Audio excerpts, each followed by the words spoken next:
It's like God gave you something, man. All those stories that you can make up. And he said, this is what we got for you, kid. Try not to lose it. Kids lose everything unless there's someone there to look out for them. And if your parents are too fucked up to do it, then maybe I should.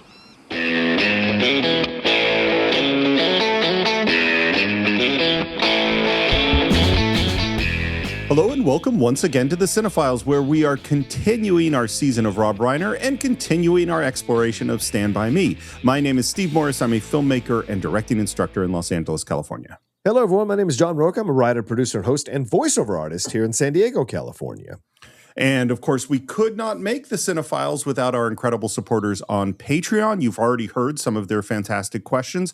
There are going to be more of their questions in part 2, and we thank them very much, as well as our supporters on Apple Podcasts, where you can get ad-free versions of the show, listen to our Cine-Files shorts, and of course on Patreon, join our advisory board, where we are having a big meeting as we record this tomorrow, because John and I don't know what our next movie is, and the advisory board is going to help us pick it. So that's what can happen if you join the Cine-Files advisory board at patreon.com/the Cine-Files. Yeah, absolutely. Another way you can support us, too, is if you listen to the podcast with the ads. If you hear a good service or product that you want to try out, definitely use our code when you try them out and sign up there, because you'll get a big discount.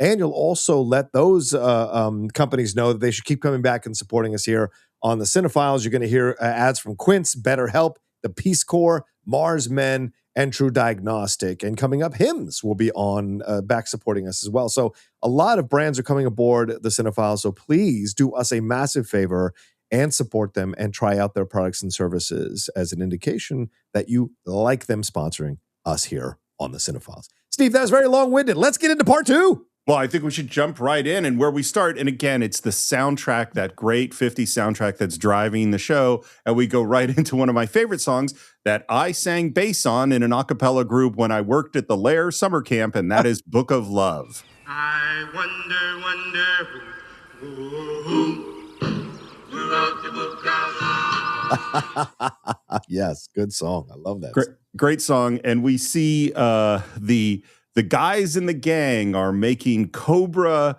scars on shoulders with razor blades, and this is the classic old Hollywood technique where you have a little blood pack behind the razor blade, and the person doing it squeezes the little blood pack that makes it look like there's blood as they're cutting onto the shoulders. And in this case, I don't think it works very well at all. I think it looks really clear that there's nobody being cut here. Yeah, very clear. I agree with you as well. But, you know, it's 86? I mean, how much of this do they really perfect in terms of the visual nature of it all? But yes, agreed. Yeah, I would have. This is where if I was the editor, I would be like, you know what? It was a nice idea. Cut it. It's not quite working. We don't need it. And after some, back and forth about hooking up with women and Protestant girls versus Catholic girls, we hear on the radio a story about the missing kid, Ray Brower. The police have expanded their efforts to include Mutton, Durham, and the outlying areas. Shit, when are they going to give up? Kid's gone. They're never going to find him. Not where they're looking. Hey, I was right, Charlie. They ain't never going to find him. I mean, Charlie just can't shut up. Can't shut up. There's always that one person in the group. Just got to talk about everything. Got to open their mouths and talk and have an opinion, and can't keep a secret for anything. It's true. I mean, when you tell me a secret, I take it to my grave, like that one you mentioned about the. Yeah, exactly. Yes. I'm on camera too much to have any secrets, for God's sake. So yeah. And they start arguing about whether or not they're ever gonna find him. And finally, Ace goes, "Would you two just shut the fuck up? If either one of you assholes had $2,000, I'd kill you both." Oh, Jesus. I mean. Ace is terrible. What a horrible guy. Yeah, but I think this is also really smartly done, right? Like if you're not gonna, because Ace is not in the movie that much, right? I think it's probably even less than Lecter's time that he's in the movie. Yet he is a presence every time you see him, and he is unsettling and chilling every time you see him. So it's about economy of effort, right? It's like you take advantage of the little amount of time you have, but you put your best foot forward. So it's these scenes are just there to make it very clear how dangerous Ace is, to lead us all the way to that confrontation with Gordy and Chris. So these are the moments that you have to make work and effective to put you in that mindset. It's a great point, and I think one of the mistakes that lots of movies make is they're so concerned about building up how awesome their hero is. Yeah, yeah. That they forget it's actually more important to build up a scary villain. And you, like you mentioned, a perfect one, which is, Hannibal Lecter is terrifying. Yes. How much time do we spend learning about Darth Vader? How much time do we spend building up Hans in Die Hard? Like that's, and so Ace is genuinely scary. So when Gordy stands up to him at the end, it's genuinely heroic. And when Chris stands up to him. Yes. And you as a director, I'm sure you know this, Steve, like if you cast the right actor, you don't need to put them in the majority of the movie as the villain. It's about just get in and get out. And if the actor delivers it well, the audience is going to be left with that feeling and that the feeling that a presence, that evil presence is hanging over the entire film. From the racks and stacks, it's the best on wax. It's the Cornettes with Lollipop. I love Lollipop. Lollipop is great. Lollipop, lollipop, oh, lolly, lolly, lolly. Lollipop, lollipop, oh, lolly, lolly, lolly. Lollipop, lollipop, oh, lolly, lolly, lolly. Particularly, you got to do the... And the ba-dum, dum, dum. Yes, yeah. And I love that we come back in here. Hey, I got some Winston's. I'll come off my old man's dresser. One apiece for after supper. Yeah, that's cool. Yeah. It's when a cigarette tastes best, after supper. Right. It's such a repeating the lines that the adult says, you know? Yeah. It's what does it mean to be a man? It is what does it mean to be a grown-up? And enjoying that cigarette after a nice supper is one of those things. Do you think kids have this nowadays? Because like everything is available to kids. I just wonder if they have the same approach to anything. Because it's all just so there for them. That's why I think a lot of the reasons why you see these studies recently about how a lot of the younger generation don't want to see nudity or sex scenes in their movies because it's all readily available to them within a click. So I wonder if the fact that they can get cigarettes, alcohol, I'm sorry to say this, drugs at a moment's notice, I wonder if there's anything that is like this taboo thing that they have to do to kind of imitate being adult or like cosplay about being an adult, because that's what this is. Smoking the cigarette is like, I'm becoming an adult. I'm understanding what an adult is. It's no different than putting on your dad's shoes when you're 5 years old, Yeah, totally. I mean, I think several things. It made me think like I've said many times that I sought out every kung fu movie I could find so I could watch the fight scenes. So the fight scenes were drawing me to the kung fu movie, whether the movie was good or bad. Right. The same honestly could be said for me from the ages of 11 until 17. If there was going to be some nudity in it,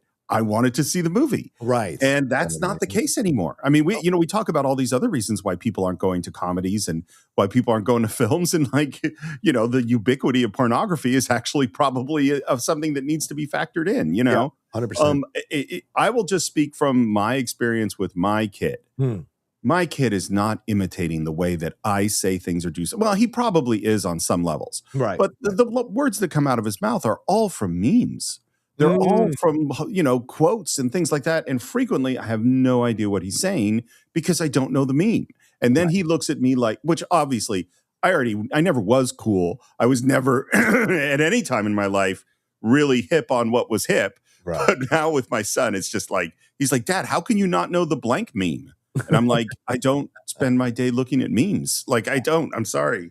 Yeah. And it's funny too, because now this next moment, I mean, this next scene is amazing, an amazing scene because it's, we just had this moment where they're, as you said, cosplaying their fathers on some levels. And now Gordy says, Do you think I'm weird? Definitely. No, man, seriously. Am I weird? Which, by the way, just the courage to ask that question shows a real confidence in the relationship, Yeah, agreed. And he trusts him, that he trusts him, right? Exactly. Yeah. Exactly. And Chris's response is like a universe of wisdom in one line, I think. Yeah, but so what? Everybody's weird.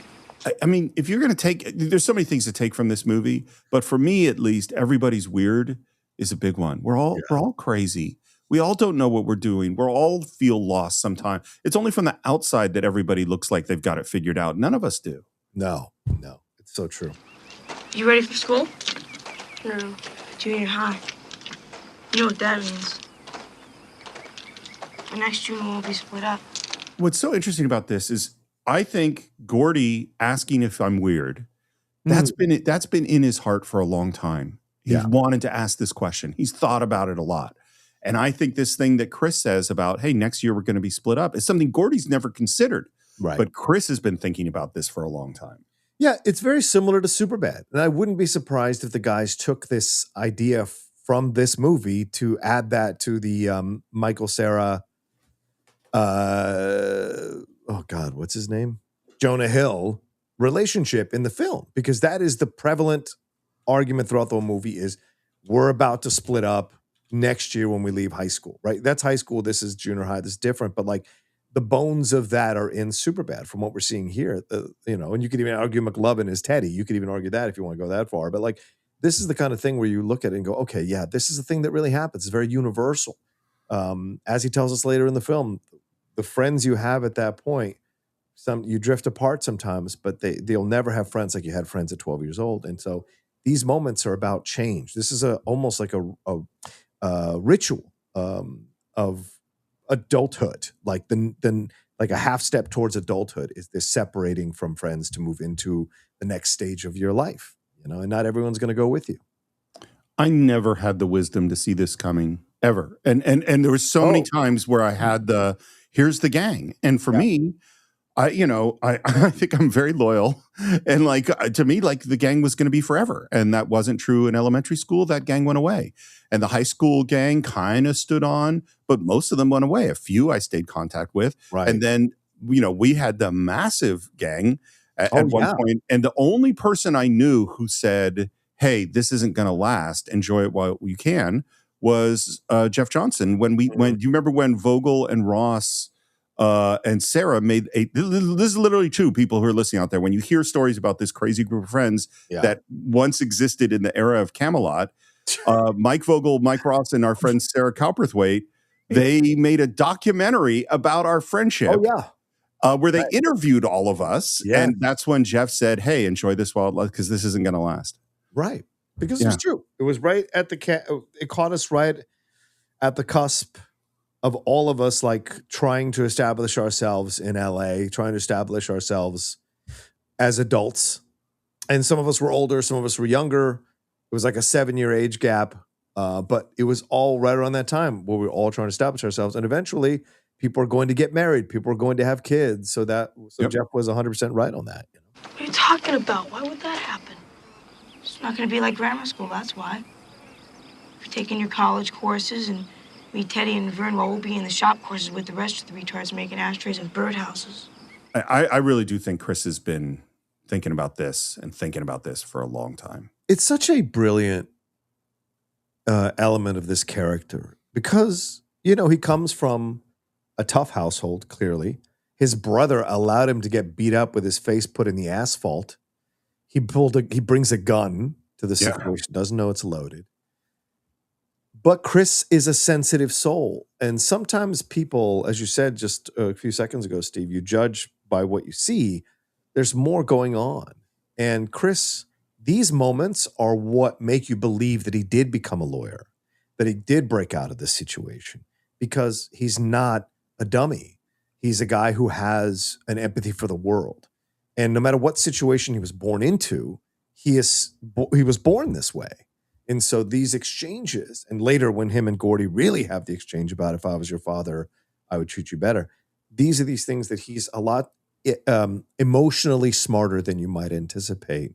And moments like this kind of plant the seed of what we're going to see later.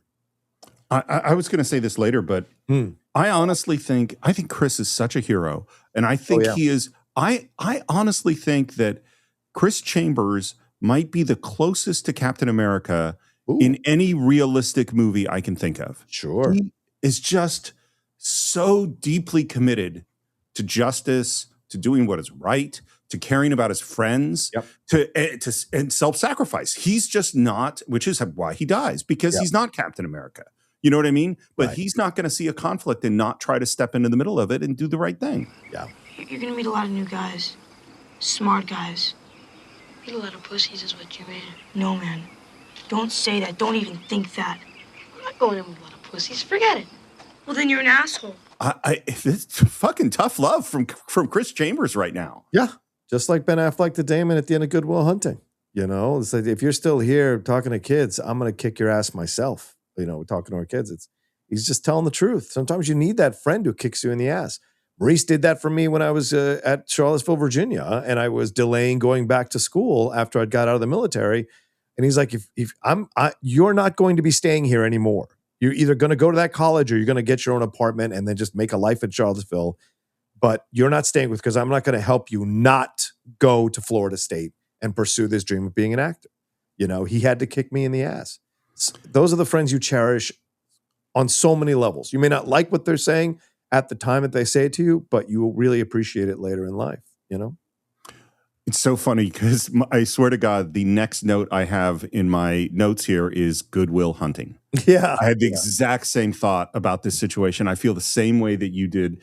And he says, what's asshole about wanting to be with your friends? It's asshole if your friends drag you down. You hang with us, you'll just be another wise guy with shit for brains.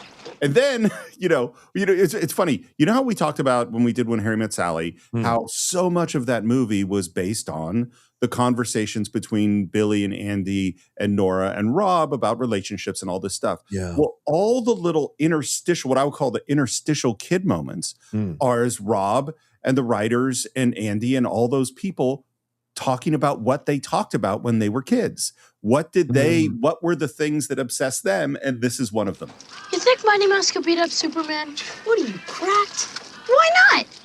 I saw the other day he was carrying 5 elephants in one hand. Boy, you don't know nothing. Mighty Mouse is a cartoon. Superman is a real guy. No way a cartoon could beat up a real guy. There's so much in the logic of that I'm like, wait, hold on. What are we saying? We're still having those debates now. Totally. These are great conversations. Yes. That we could do Cine-Files short on who could fight who all year if we wanted to. Yeah, it's true. And now we're back to Chris and Gordy. You could be a real writer someday, Gordy. Fuck writing. I don't want to be a writer. It's stupid. It's a stupid waste of time. That's your dad talking. It's funny, when we were in A Few Good Men, there were dad issues. We talked a lot about the dad issues. Oh, yeah. And the fact is, this movie, in terms of Rob Reiner's relationship with his father, is critical. Yeah. This is a lot of Rob Reiner's pain coming out in this. Well, historically, that's the way the film industry is because it's been so male-dominated. Father issues are prevalent throughout so many movies for decades. And I wonder sometimes if women had started the film industry and had been the prevalent voices of making films and it had been a majority women field, I wonder if the same thing would have been true. Would we have seen mother-daughter issue? Would we have seen mother issues? Because we rarely get those films like Postcards from the Edge. There's only a few of those that really kind of explore mother-daughter issues. August, Osage County, Steel Magnolias, Yeah, so that's the prevalent nature of a lot of films, and it's because it's a predominantly male-dominated field for so many years, I mean, this is, I know people get pissed off at us when we talk about, but this is why we talk about representation matters. And the thing is there's all these stories. It's not that they're not stories there. Right. They're just as many stories and they're just as rich as the story as all the daddy issue movies we've talked about. Of course. Yeah. And daddy issues with daughters and mother issues with son. All these things could be explored, and we only explore a small bit of them. I know how your dad feels about you. He doesn't give a shit about you. Danny was the one he cared about, and don't try to tell me different. Which, first of all, that's tough, man. Those are tough words. Yeah. Your dad doesn't give a shit about you. He only cared about your brother. I feel like Chris has been holding on to this for a bit. Oh, yeah. Gordy. And now with the idea that Gordy is Gordy's father has shamed him so hard that now he doesn't even want to be a writer, which I think Chris has secretly always loved about Gordy, is his artistic or creative nature. To hear that his father, to hear the words coming out of Gordy that his father would tell him, I think this pisses Chris off to motivate him to say this stuff to him and pull all the walls down. I mean, we all have moments with our friends where, the elephant is in the room. We all know what's going on and nobody's voicing it. And Chris has the courage to voice it. Yeah. And then this next line. You're just a kid, Gordy. I mean, when another kid tells you you're just a kid. And I just as a person who always is a kid who wasn't the oldest, felt older than everybody. I get where Chris is coming from. Oh, gee, thanks, Dad. Wish the hell I was your dad. Man, I mean, Chris Chambers. And I think that's sincere. Yeah, of course it is. Yeah. He loves Gordy. In the, not in the romantic sense, but in the sense of a human being loving another human being.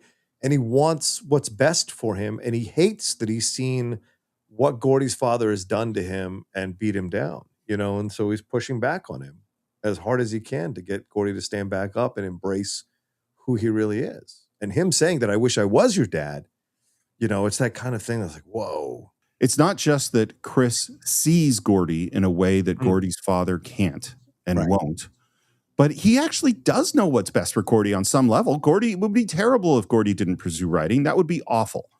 He needs Chris to tell him that. It's like God gave you something, man. All those stories that you can make up. And he said, this is what we got for you, kid. Try not to lose it. It's a whole philosophy of life right there. Mm-hmm. Kids lose everything unless there's someone there to look out for them. And if your parents are too fucked up to do it, then maybe I should.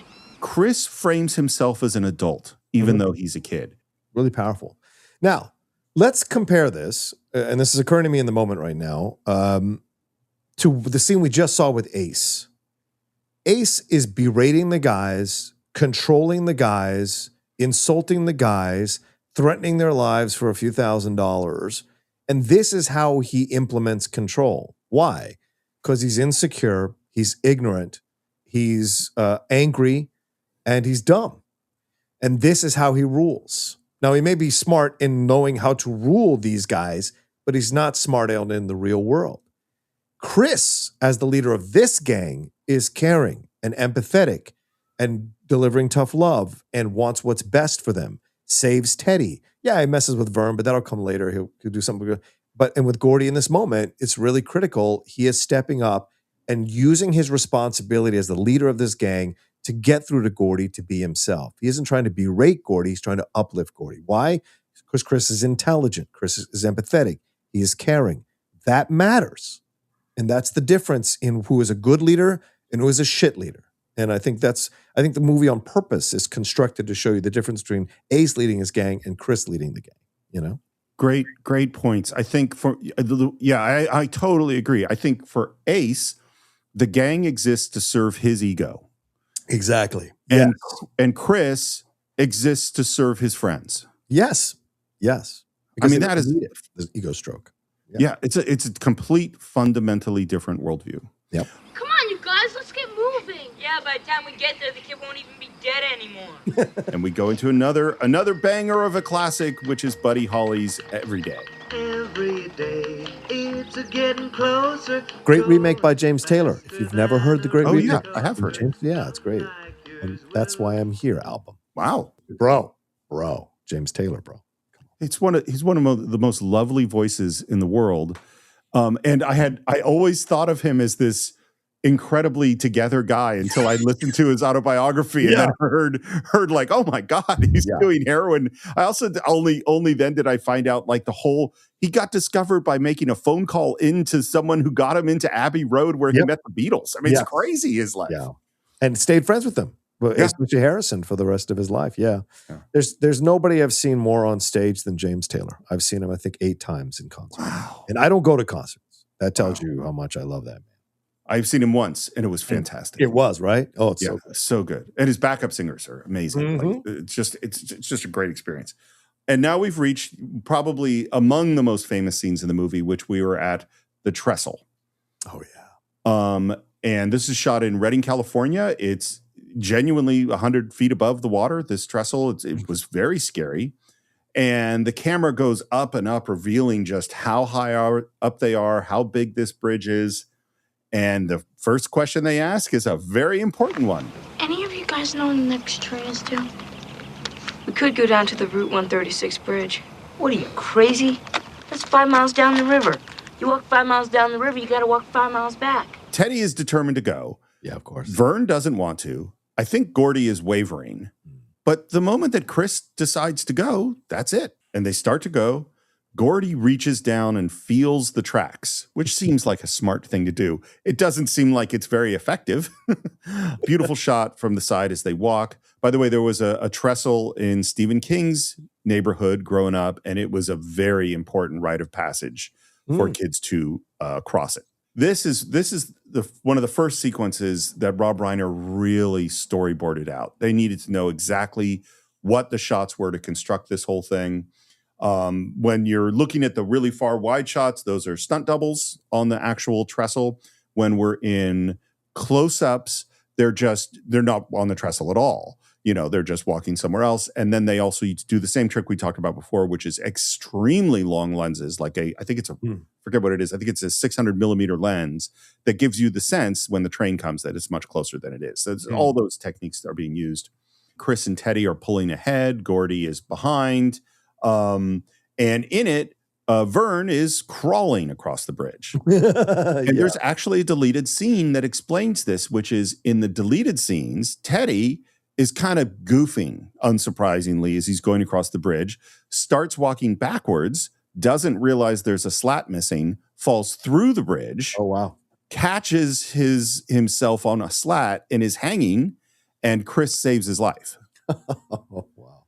And it is seeing that makes Vern start crawling across the bridge. And I'm not sure why they cut it. I have some theories of maybe why they cut it, but it might just be like something we talked about when we did Jaws, which is the excitement and the drama of that might have taken away some of the excitement from the actual train coming. Yeah, that makes sense. Yeah, I could see it that way for sure. And then as Vern crawls, the comb falls out of his pocket. And we're still, and I think they do a really good job slowly setting this up and having the tension build as they're slowly moving across the rail. Again, Gordy reaches down to feel the rail, and then he looks back, and now we see the smoke. And he stands up in slow-mo and yells, Oh, shit. Teddy and Chris run. Gordy gets Vern up and they run. This is a rear projection process shot, which is kind of, you can pretty much tell. And Vern and Gordy are running and crying, and the train is coming, and Teddy and Chris make it there, and they're screaming for them to go. The train is getting closer. We're running, we're screaming, and now we are in that 600 millimeter lens. So the train looks like it's right on top of him. It actually hasn't even come on the trestle yet. That is how far away from them it is. Wow. It's super far away. And here's the thing. Rob Reiner needed them to be really, really scared. Like super scared and emotional. And they did take after take. And the kids were just running, and they were trying to act scared, but they just couldn't get there. So Rob Reiner, who we have been discussing through the whole season of Rob Reiner as the sweetest, nicest, most supportive director in the world, goes, I got to make these kids cry. So he says, and he's going like, I don't want to actually scare them about the train. I want them to feel physically safe, but I want them emotionally upset. So he comes up to them and he says, listen, you kids. And he yells at them and says, these guys are been pulling this dolly for this dolly shot all day because you kids can't do this job right. Like they are exhausted. The only reason we're still doing this shot is because you two keep messing it up. And he just totally yells at them. Wow. And they said they were genuinely scared. and the last thing he says to them, he says, and you don't have to worry about the train coming after you, because if you have one more bad take, I'm going to come after you. Wow. For Rob Reiner. That is big. And listen, don't get it twisted. We've seen, Rob in films where he plays somebody who can be a little, hard. So, yeah. And they immediately start crying. As soon as they start crying, Rob says, roll camera.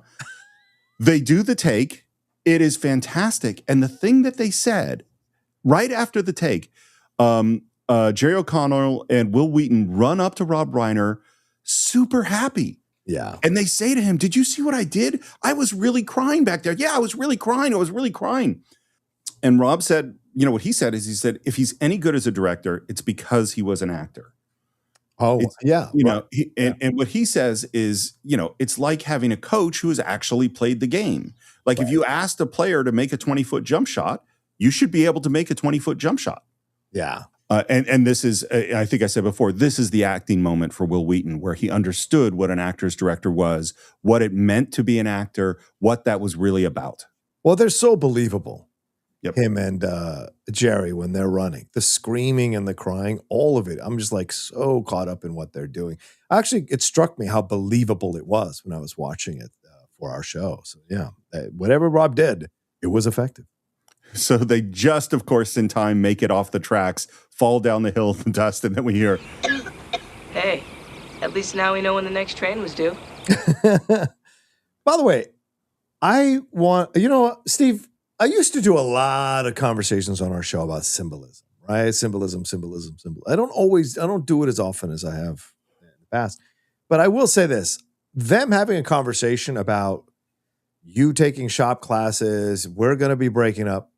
The train here clearly symbolizes impending adulthood, impending change, right? Coming through, separating the four of them, so I think that's what I think that's why the train scene happens here, because it's almost meant to underline this idea that things are about to change and the train of change is coming, and you can get out of the way, but it's still gonna come through, And so I think that's what's symbolic in this moment. I think that totally works, and I will give my own symbolism meaning for this one, which is because to me it's sort of man plans, God laughs. Any attempt you have to think you can control the universe, you can't. Things are always going to come. That is, the unexpected is always coming and will always mess things up, Yeah. And again, as I said at the beginning of our discussion, Vern was right. They should have gone around. It's true. Okay. So of course, crossing over on that was dangerous and stupid, and they shouldn't have done it. Yes. But I also know in every one of my road trips, every one of my journeys, there is some fucking stupid thing where things could have gone really south. And of course, those are what make those journeys memorable too, Yeah, but only because you lived. Exactly. That's exactly the point. And now we cut to them at the campfire. Just as you said, talking about how they almost died and making jokes about it. And then we see Vern toasted that marshmallow, and they're like, Vern, you got to turn it over. And he goes, this is how I like it. And it drops into the fire. And man, I think toasting marshmallows, and in particular trying to make a s'more, is like the perfect example of reality never matching up to the fantasy you have. Like I had so many marshmallows catch on fire and some more things where it slid off the thing, and it never works out like it's supposed to. I'm with you. And that's why I'm a terrible chef and you're a great chef. Like I would always lose the marshmallows. You took that lesson and you're like, I can be better at it. And I took the lesson. Like, I'm never going to be good at this. So I'll do the bare minimum. I think you're giving me a lot of credit because I don't think I ever got better at the making the s'more thing, but I did get better at other cooking things. Yes, exactly. I'm still using a George Foreman grill. No, I'm joking. But Vern manages to get the marshmallow back, and then it's later. And as they said, they're smoking their Winstons after supper. By the way, all this nighttime stuff is all indoors on a set. Oh. And the reason it's all indoors on a set is because child actor laws, you can only work them so many times, and it's much easier to deal with that in the daytime. Yeah. So these are all day shoots, which is why we're shooting it indoors. That makes sense. Hey, Gordo, why don't you tell us the story? The nature of that question tells us that this is something that's happened many times. Gordy telling them a story. Not one of your horror stories, okay? I don't want to hear no horror stories. I'm not up for that, man. And I think that's just a very subtle reminder that this is Stephen King, Yeah, good point. Yes, yeah.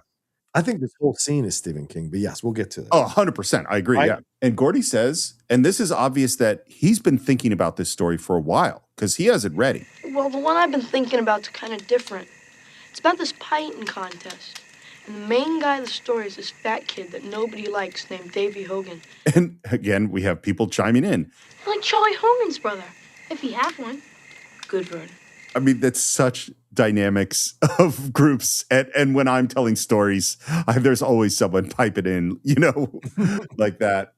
And now we're going into, I think this arguably is the most famous sequence in the movie. And it's funny. I don't love the sequence, and everybody loves it. And I'm not saying anything negative. I don't have anything negative to say about it, but it is not beloved by me. Okay. And maybe because I was the fat kid. And so I don't, the fat kid, maybe because, and you know what else? Maybe because I'm not a revenge guy. Those two things kind of conspire to keep me. Very possible. I love this. Well, this kid, he's our age. but he's fat, real fat. He weighs close to 180, but it's not his fault. It's his glands. And again, Vern pipes in with something about his cousin. Well, all the kids, instead of calling him Davy, they call him Lardass. Lardass Hogan. Even his little brother and sister call him Lardass. But one day he gets an idea. The greatest revenge idea a kid ever had. It's a good. You can almost read the paragraph that ends with that sentence. And now we cut to, and I remember seeing the movie for the first time, and it's so unexpected that we're going to go into the story. And we have the announcer who's bringing up all the contestants in the pie eating contests. We see the principal. We see the whole town is gathered, including the Loyal Order of the Antelope with their antlers. A newcomer to the fight, but one we expect great things from in the future, young Master David Hogan. And one of the other contestants who we're going to meet trips him. I hear you got a big appetite, Lardass. Don't even think about winning this. And this gentleman who takes this contest extremely serious is a character named Bill Travis. John, can you tell us about the actor who plays him? Yeah, this is played by Dick Durock, who sadly passed away in 2009. But he was in over 80 films and over 700 television episodes. That's incredible. He played Swamp Thing in the DC Comics film in 1982 and the return of Swamp Thing in 1989, and even played it in the series, the Swamp Thing TV series. He's 6'6" tall, and he was in a number of Clint Eastwood films like The Enforcer and Any Which Way You Can. But Steve, you and I might really know him for playing Fry's Creature in 2 episodes of The Incredible Hulk. Who is Fry's Creature? He was the other Hulk that Hulk fought, the skinny with the messed up hair and the rawr.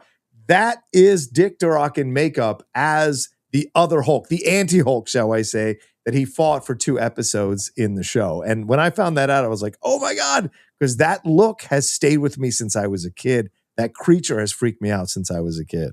I love that piece of information. It's funny. There are a whole bunch of TV shows that I adored when I was a kid that I know better than to ever try to rewatch again. Dukes of Hazzard being probably at the top of that list.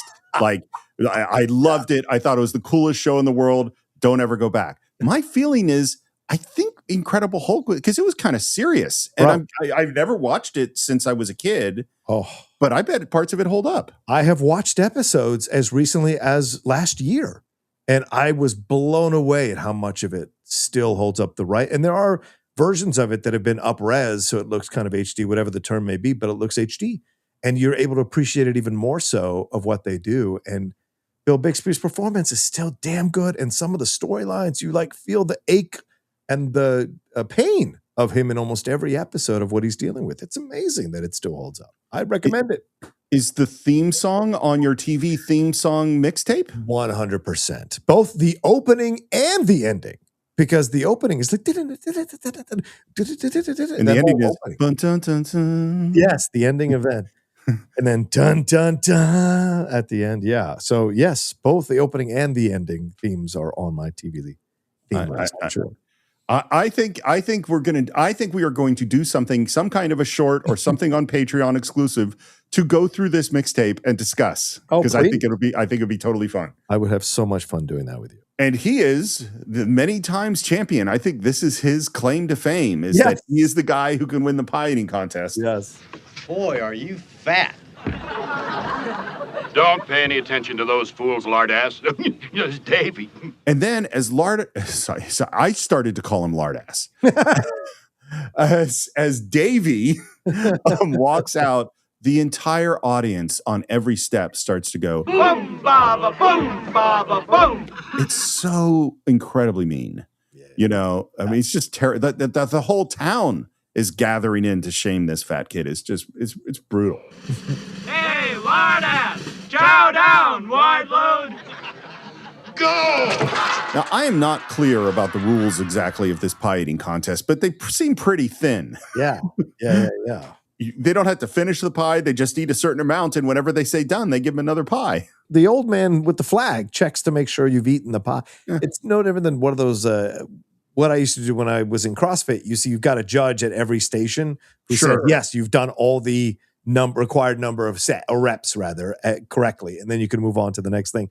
That's essentially what's happening here. But yeah, they're not eating the crust; they're just eating the middle and going on to the next thing. Which I didn't know that was part of a pie eating contest. So. No, I will say I do not think they're following any clearly defined rules here. What the audience didn't know was that Lardass wasn't really interested in winning. What he wanted was revenge. And then we go a flashback within this to right before the contest, where we see him pull out a giant bottle of castor oil and start chugging it.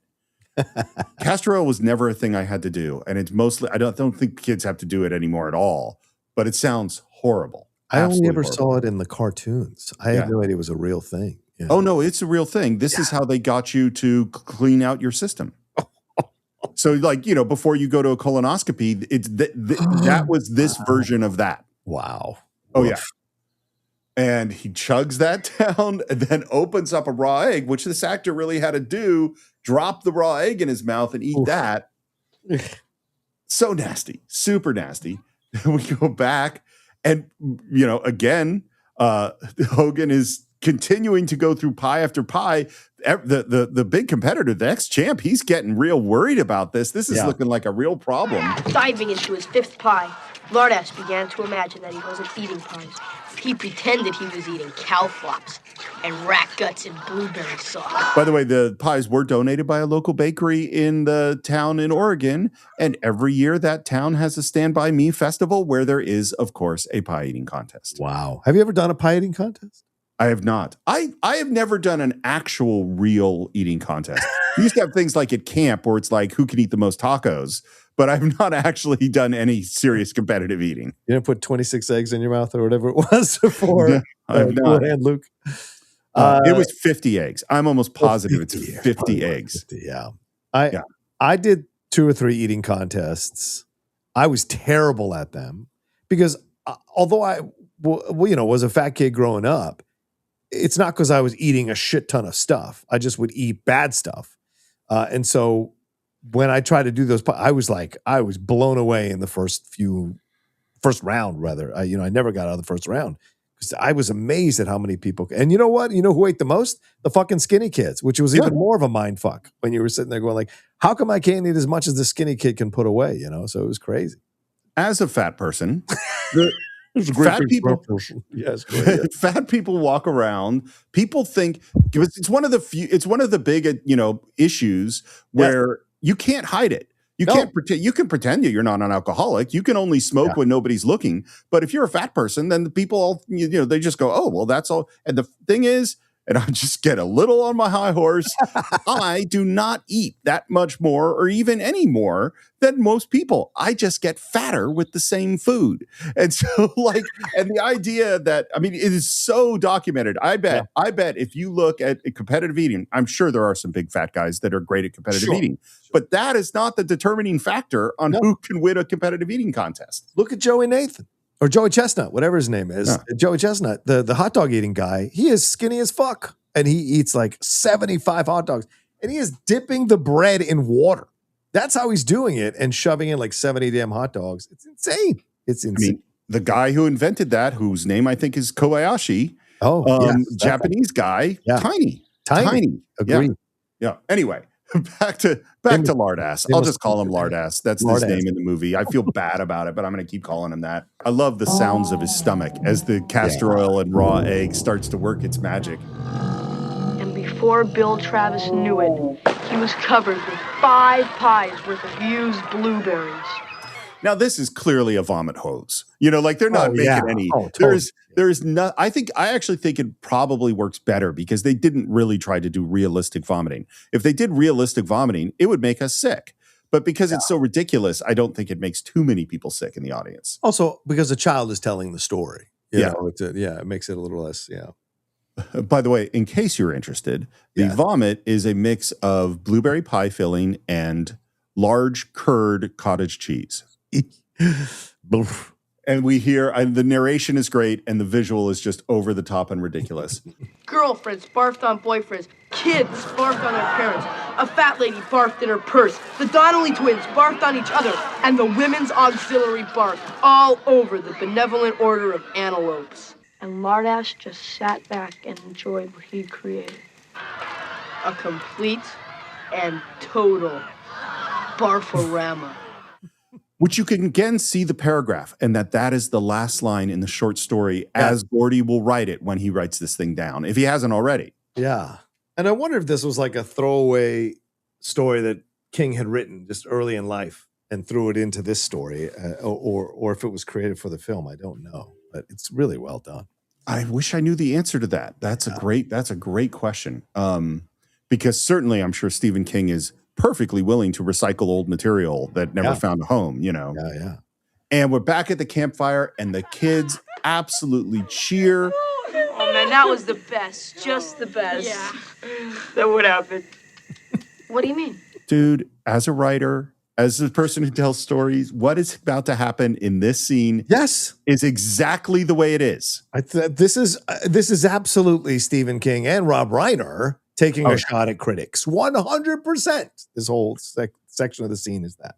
And I want to point out what's so important is they all cheered when the story ended. Of course. They didn't dislike anything about the story. They loved the story. And now they are post hoc finding ways to find fault with it. And it's just the worst. What do you mean what happened? That's the end. How can that be the end? What kind of an ending is that? What happened to Lardass? I don't know. Maybe he went home and celebrated with a couple of cheeseburgers. Jeez, that ending sucks. And I'm like, that wasn't the ending. He gave you the ending and you cheered. Yeah. And at this moment, talk about revealing a little bit too much. Why don't you make it so that Lardass goes home and he shoots his father, then he runs away and he joins the Texas Rangers. How about that? Oh. That's a completely different story, Teddy. A completely different story. And again, this is exactly the kind of total non sequitur note or comment you get from people when you give them your story that they loved. But there's one thing I didn't understand. Did Lardass have to pay to get in the contest? This is a YouTube comment thread come to life. Oh my God, yes, exactly. This is what it is. It's like nobody bumped on this. Nobody had a problem with this. Well, and then what can happen, and what happens on the YouTube comment is someone goes, oh yeah, did he have to pay? And then 30 people are saying it. Yes. And now someone has to, and this is on like a trailer, and now the studio has to have a meeting whether they have to add a scene where Lardass paid to get into the contest to explain away this thing that nobody was bothered by. We talked into the night. The kind of talk that seemed important until you discover girls. And then this is just what we were talking about before with the Mickey Mouse and Superman thing, which is they're talking about, the stuff. Yeah. And I want to separate them out. So we make a joke about the $64,000 question being fixed. I love the line. Wagon Train's a really cool show, but did you ever notice that they never get anywhere? They just keep wagon training. But the through line of this is a discussion that I do feel that we have to comment on. All right. Mickey's a mouse, Donald's a duck, Pluto's a dog. What's Goofy? And they have some serious conversation, which ends with them trying to figure out, like, why is Goofy wearing clothes and why is he doing this? God, that's weird. What the hell is Goofy? I believe they are asking the wrong question. Oh, okay. I think the question is, what's Pluto? Because they live in a world where ducks and mice have houses and cars and wear clothes. Right. There's nothing unusual about Goofy being a dog wearing a clothes. That's what everyone in this world is. Okay. Pluto is a dog who has been stripped of his clothes and is being treated as a slave. That is what I think is going on. If dogs are sentient and Pluto can have a job, Goofy can have a job, then what's going on with Pluto? That to me is the big question. Wow. Yeah. That's what I'm saying. I think he's just a dog who enjoys being in service of Mickey Mouse. Oh, sure. So he's happier that way. Is that what you're saying? I'm saying, well, I don't think I would call him a slave. That's for sure. But I think he's, yes, I think he's, you don't catch Pluto going, I don't like living this life or anything like that. You never catch him pushing. Are there two species of dogs? One that can talk and drive and do all sorts of things, and another species of dog which can't? I just recently watched The Dinosaurs on Netflix, the new one with Morgan Freeman. Evolution, buddy. That's evolution. I think there are two parts of them, I think. Wow. But now the question is, does Goofy look down on Pluto? This is evolved. Yeah, that's why I go, it's the Pluto issue that's really the weird one to me, not the goofy one. And the thing is, it's not just that our characters are having a great time in the scene. This is an important coming of age time for our actors as well. And they're bonding and things are happening in both good ways and maybe we would say not so good ways. For instance, River Phoenix lost his virginity while shooting Stand By Me. Corey Feldman had his first beer while shooting Stand By Me, and both River Phoenix and Corey Feldman started smoking weed on the set of Stand By Me. Ooh. Yeah. Okay. Who gave them weed? Who gave these kids weed on the set of Stand By Me? I mean, you heard the stories about Drew Barrymore getting drugs when she was like 6. I mean, it's, you know, you're working with adults, you're working, and honestly, this is not an accusation. I have no evidence of this. But the most likely candidates would be Kiefer Sutherland and John Cusack. Very possible. Very possible. You know? Yeah. Because I know they were out partying together. Right. Which leads us to another question from advisory board member Jeff Cook, who says, is this a movie about young boomers in the 50s, or is it actually a Gen X, we were abandoned and raised ourselves movies made in the 80s? Generationally, is it closer to American Graffiti or The Breakfast Club? I think this is a very interesting question. I think both of the first parts of his question apply, which is why the film still resonates, and it was just celebrated in theaters over the weekend as we're recording our second part, the 40th anniversary of the release of it, because it is universal and can be transported to any generation. So I think both those things are accurate what Jeff is laying out. I think it's both of them. The second part is, what did he say the second part? What did he Is it closer to American Graffiti or Breakfast Club? Breakfast Club, 100%. To me, it's more closer to Breakfast Club. Yeah, I think emotionally, it's definitely more closer to Breakfast Club. I mean, honestly, I like American Graffiti. It's a likable movie. Sure. But it doesn't move me. I mean, Breakfast Club has me in tears, and so does this. You know, they're very, very different. But I think the point, I agree with you, and I think the point that Jeff is making is really interesting, which is that what makes it a great film is that it's both. Yes. Is that it uses the world of the 50s and the boomer generation to speak to our generation, Gen X, and to every generation because it's universal. Right. You know? And then we hear the coyotes. Oh my God. It's a Broward kid. His ghosts out walking in the woods. Which, by the way, and you might, I don't know if you ever heard them here. There's a coyote den right below my house. So I hear coyotes all the time. Wow. I see coyotes walking up and down my street. Like there's coyotes. There are a lot of coyotes around here. Coyotes, when a big group of coyotes get together and make noise, it is the weirdest. It sounds like people killing babies. It is like the most disturbing, bizarre sound you've ever heard. Yeah. Those nature specials. And all the kids are freaking out and, you know, are there ghosts? And maybe we should stand guard. Yeah, that's a good idea. Give me the gun. I'll take the first watch. And I just wrote down, great, Teddy with a gun. Teddy with a gun. And if I was nervous about gun safety when we first brought it out, now I'm terrified.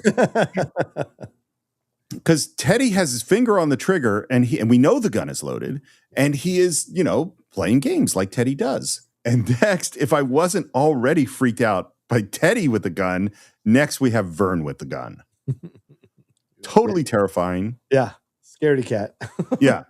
Turning, spinning at every direction with his finger on that trigger. And what's happening, by the way, is Rob Reiner is running around off camera, making little noises and trying to scare him. Next, we have Chris with the gun, goes down to the fire, looks down at Gordy, who's asleep, and whimpers in his dream. Yeah. And then we cut to the funeral. Yeah.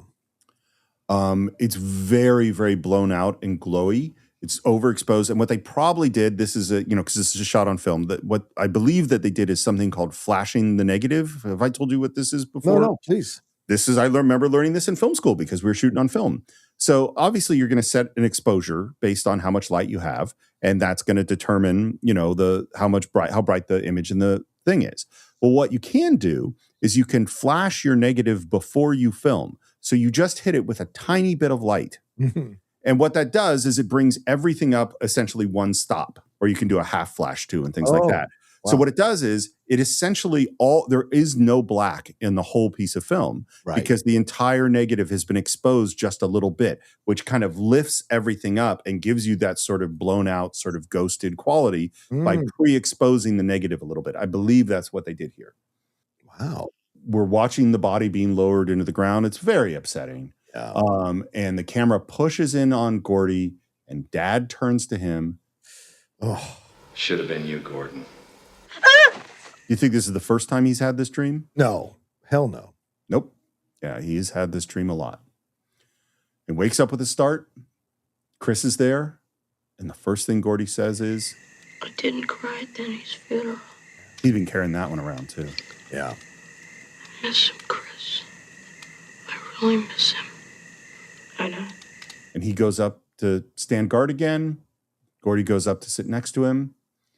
This is the scene of the movie. I mean, it's or one of two at least, but it's just like, and what's so great about these young actors is you can feel how much they're already in it. And again, we're going to cover most of this in one shot, which means they really have to do it. They both have to be there 100% every take, you know? Yeah. Maybe you could go into the college courses with me. That'll be the day. Why not? You're smart enough. They won't let me. Because Chris has thought about this too, you know? Because, and the thing is, he doesn't say, no, I'm not smart enough. Right. He doesn't disagree with Gordy. He knows he's smart enough. Yeah. It's the way that people think of my family in this town. It's the way they think of me. I'm just one of those low-life Chambers kids. That's not true. But Gordy knows this is true, by the way. Yes, of course. Yes. Yeah. No one even asked me if I took the milk money that time. Did you take it? Yeah, I took it. You knew I took it. Teddy knew I took it. Everyone knew I took it. By the way, this comes from Stephen King, which is he was at school, the milk money disappeared, and King didn't do it, but he was exactly in the same position as the kid who got blamed was. And they didn't blame Stephen King. They went right to the kid who was known as being the bad kid and blamed him. Oh, wow. With no evidence whatsoever. And Stephen King always remembered this, and that found its way into Chris Chambers. Wow. And then he says an interesting thing. He says, maybe I was sorry and I tried to give it back. I think it's interesting that he says maybe. Yeah. Because he is hesitant to reveal this second part of this story that nobody knows, you know? Yeah. And maybe I took it to old lady Simons and told her, and the money was all there. But I still got a 3-day vacation because I never showed up. And maybe the next week, old lady Simons had this brand new suit on when she came to school. So let's just be clear about what Chris is saying happened. Yeah. He stole the money. Yes, totally did. Felt terrible about it because Chris is a really good guy. Right. He went to a teacher, to an adult, admitted his crime, handed the money back in. That teacher told no one, allowed him to continue to have detention and be in trouble at the whole school. Yeah. And kept the money to buy something for herself. Well, this is why I think the film is so powerful in its approach to adults mistreating children throughout the movie. Because we get so caught up in this stupid fantasy, and I'm going to say this strongly, of the 1950s and the Rockwell paintings, that never existed. It's a fantasy, okay? It's a fantasy. Adults have always fucked over kids. It's always been that way. It's a horrible truth. You don't want to accept it, and I'm not saying it's 95% or prevalent, but it happens. And it's a sad truth of life. And this entire movie is a commentary on how adults have screwed over the kids. Gordy's dad, Teddy's dad, I don't know, Vern's parents is more a matter of indifference, and with Chris and what happens to the teacher with him. You know, even Lardass, his story is about how all of these adults are oblivious to how they are affecting this kid's mental health to the point that he takes this extreme act in order to have a momentary hour of satisfaction from his vengeance at what all these people have done to him without being aware of it, you know? And so this is what I think this is such an important part of the film, is to understand that, you know, the harsh truth of reality is that adults will let you down as a kid. And one of our biggest betrayals in life usually come from adults. One of our biggest rituals of manhood or adulthood, regardless of gender, is realizing that adults will screw you over. Adults will fuck you over. Yes, they'll also help you. Yes, they'll uplift you. Yes, they'll support you. But you will come across that parent or that adult working in whatever job that will screw you over for their own benefit. And I think it's important that that's a very prevalent part of the movie, you know? I'll tell you what I take from it. And I can remember where I was standing on the streets of Berkeley when I realized this thing. Mm-hmm. And it sounds stupid, but I was in my early 20s and I was under the impression that people grew up. But they don't. Yeah.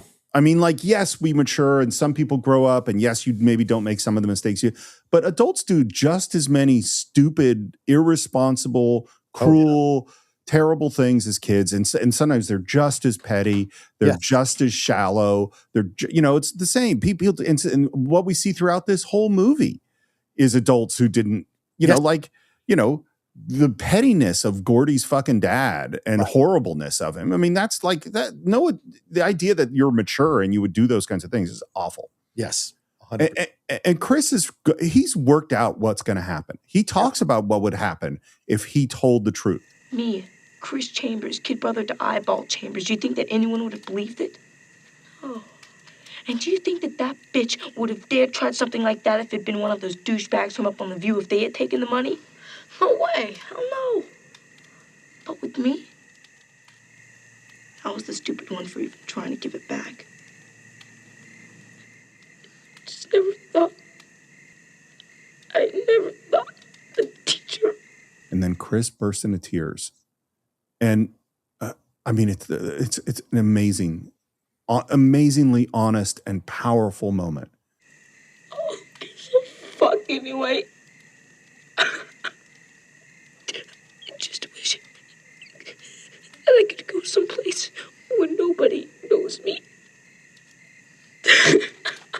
It's incredible. Absolutely incredible. It's so funny too. And I don't mean funny and laugh, but like funny in terms of looking at the construction of the film. Chris is the one who wants to not be seen. Gordy is the one who is desperate to be seen. It's so interesting. And by seen, I mean accepted for who he is, right? That's what he really wants. His father's hatred of him destroys him because he wants his father to be proud of who he is. He wants to not be a writer so that he can get his father's love, right? And Chris, on the other side, Chris is someone who doesn't want to be seen, doesn't want to he wants to disappear somewhere so that he can essentially build his life from scratch and not be judged by other people from where he came from. And so it's a fascinating approach that both of them have in this film. I'm going to say something that sounds like the opposite of what you're saying, although I think we pretty much agree on the point, which is that the way I would put it, I think Gordy wants to be something else. He wants to be someone that his father can love. Chris actually wants to be himself. He wishes he could be seen as who he is. Like it's just anyway. It's just a slightly different way of saying. I think it's the same thing. You're saying the exact same thing. Because he wants to be seen because he wants to be taken for who he is and not be judged by where he came from in his last name. Yeah. So I managed to say Chris's lines without bursting into tears. I'm not sure that I'm going to manage to say the behind the scenes part. Okay. River Phoenix wasn't getting there. He wasn't quite emotionally getting to the place. And he knew he wasn't getting there. And Rob knew he wasn't getting there. And essentially what he went over and did was classic Stanislavski method sense memory stuff. He said, River, there's probably a time where a grown-up has disappointed you. Yeah. Think about a time where a grown-up has disappointed you. And this is what's going to make me cry telling this part of the story. Partially because of the loss of Rob Reiner. But River Phoenix got there.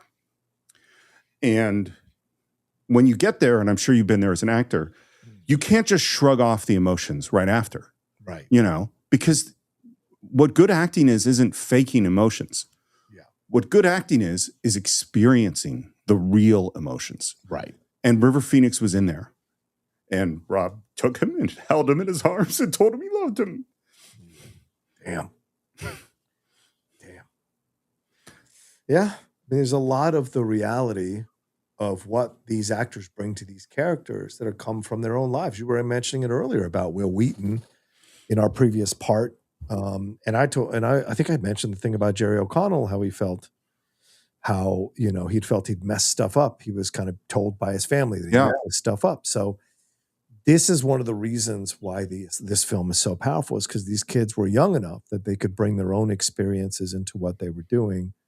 And it resonated very powerfully with us from a realistic place. And Rob was the perfect director, as you just pointed out, that he was able to get the kids to where they needed to get to. And the kids trusted him to get them there, and I think that's another huge reason why the film works as well as it does. I think the reason that gets to me so much, there's so much hate and cruelty in our world right now. Sure. So many people, it just feels like everywhere we're beset by enemies, and that we're all enemies. We're becoming enemies. And all of Rob Reiner's movies and the way he did things on the set was all about love. Yeah. Okay. It's funny. The next line in my notes is Chris, embarrassed by bursting into tears in front of his friend, says, I'm just a pussy, huh? I guess that's how I feel right now, too. No. I don't, though. Yeah. It's not actually how I feel. It's morning. Beautiful shot. Gordy is sitting reading comic books on the train track. I love that he packed a few comic books in his backpack. Yeah. That's what I would have done. I would have packed some comics, too. Sure. And this beautiful doe comes up to it, and they look at each other. I don't know if you've ever had this moment with wildlife. You're not a woodsy guy much. No. But I have. I have had this moment where I've been like really near a wild animal, and then we just kind of looked at each other. I mean, I have with the coyotes, honestly, because I go on walks all the time, and sometimes the coyote will just start walking along with me, and I'm like, okay. I mean, I'm not really nervous around you, and he's just looking at me for a while, and I look at him, and then he goes away. Stephen King, when he wrote this moment in the book, he spent a lot of time writing this moment because he felt there should be something transcendent in the story. The freight woke up the other guys, and it was on the tip of my tongue to tell them about the deer. But I didn't. That was the one thing I kept to myself. I've never spoken or written of it until just now. It's a very common Stephen King technique of putting the actual moment of the writing in the story itself. It feels like the author is talking to us directly. Like the author becomes your friend in that moment, sharing a secret. So we're trying to create a serene and pastoral and tranquil moment of beauty in nature. That ain't how it was on the set because they're trying to get this deer to walk in and look in the right directions. And so they're using air horns and blasting loud noises and yelling and clapping, and just trying to get this deer's head to turn the way they want it to turn. And they do, of course, finally get it. And it's a beautiful moment in the film. Yeah. Let me ask you something, Steve. Before we leave the deer moment, what do you think that symbolizes? It's so funny because to me, I don't think you put it in as a director unless there's a reason for it, you know? What? Well, what's funny is that Stephen King felt there needed to be a moment of transcendence. That's how he described why it's in the book. And I don't know, you're much more of a symbol person than I am.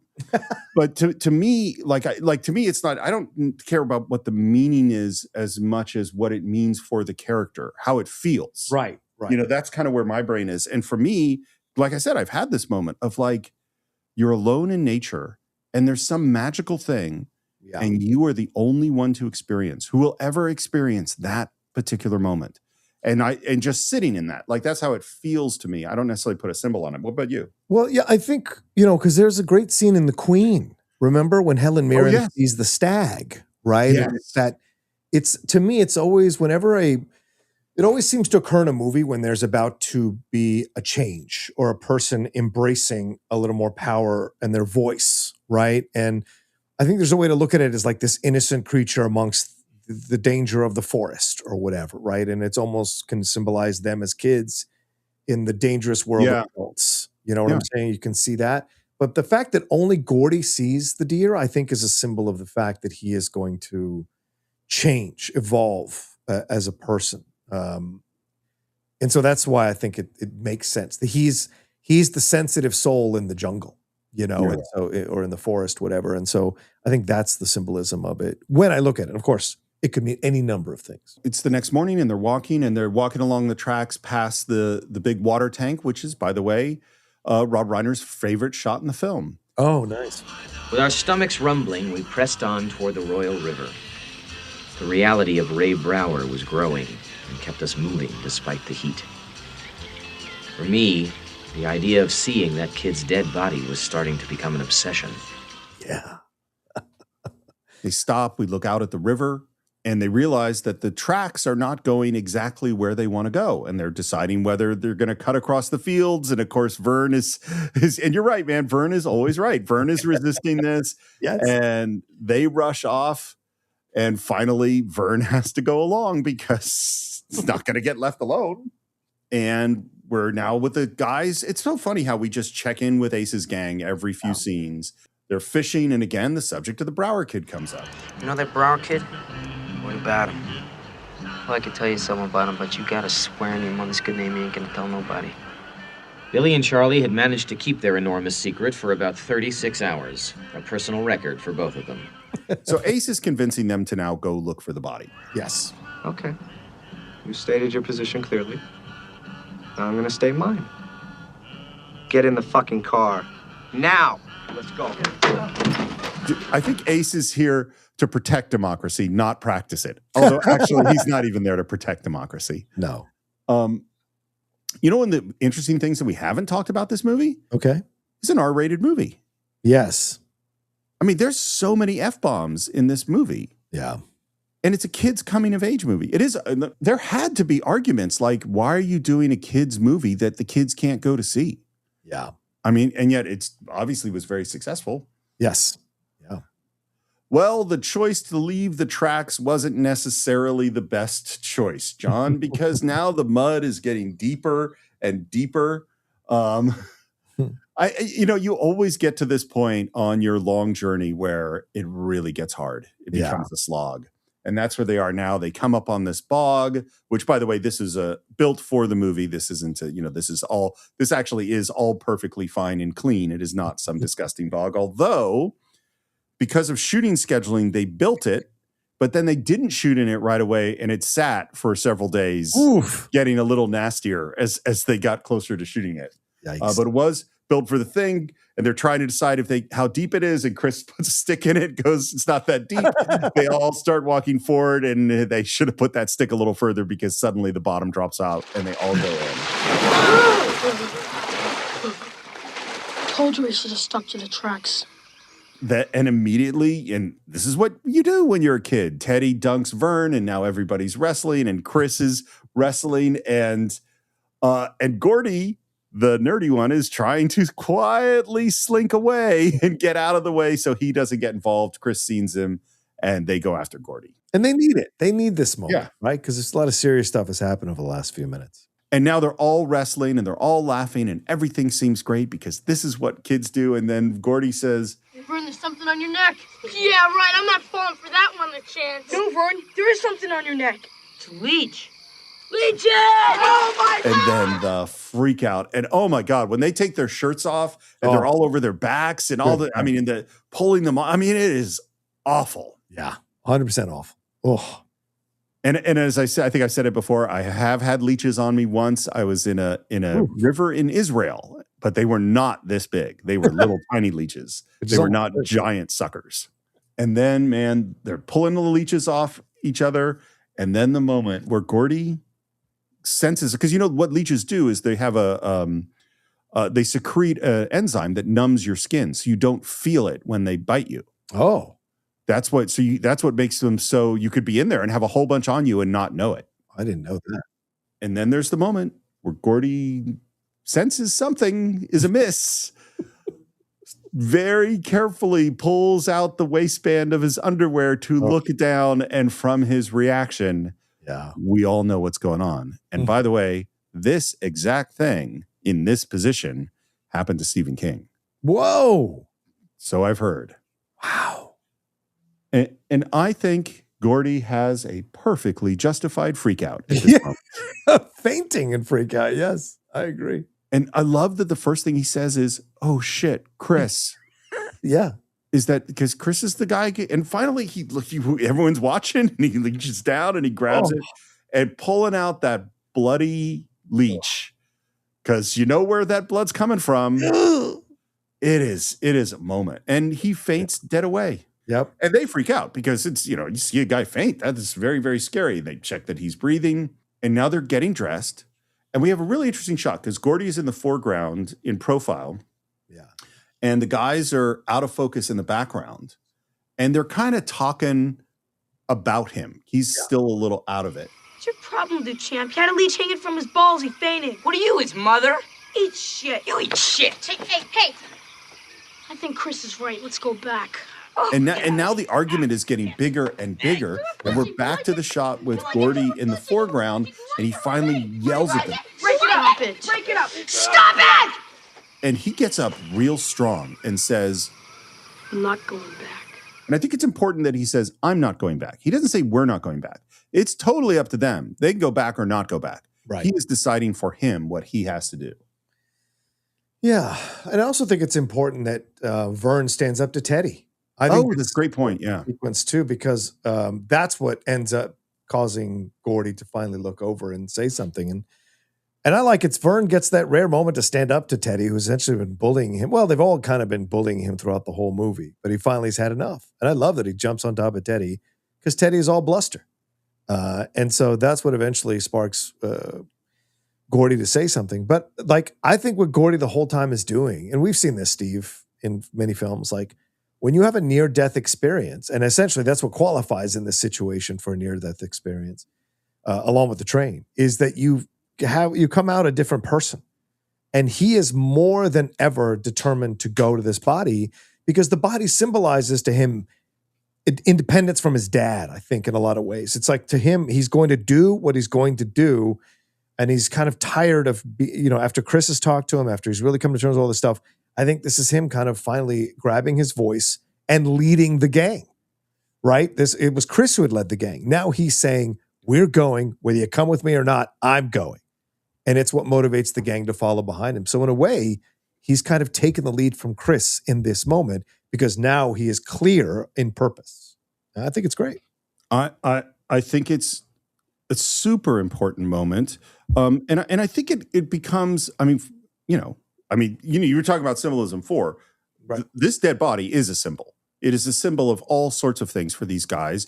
And I think the thing that you put your finger on is it's like, it's just Gordy's not going to quit at this point.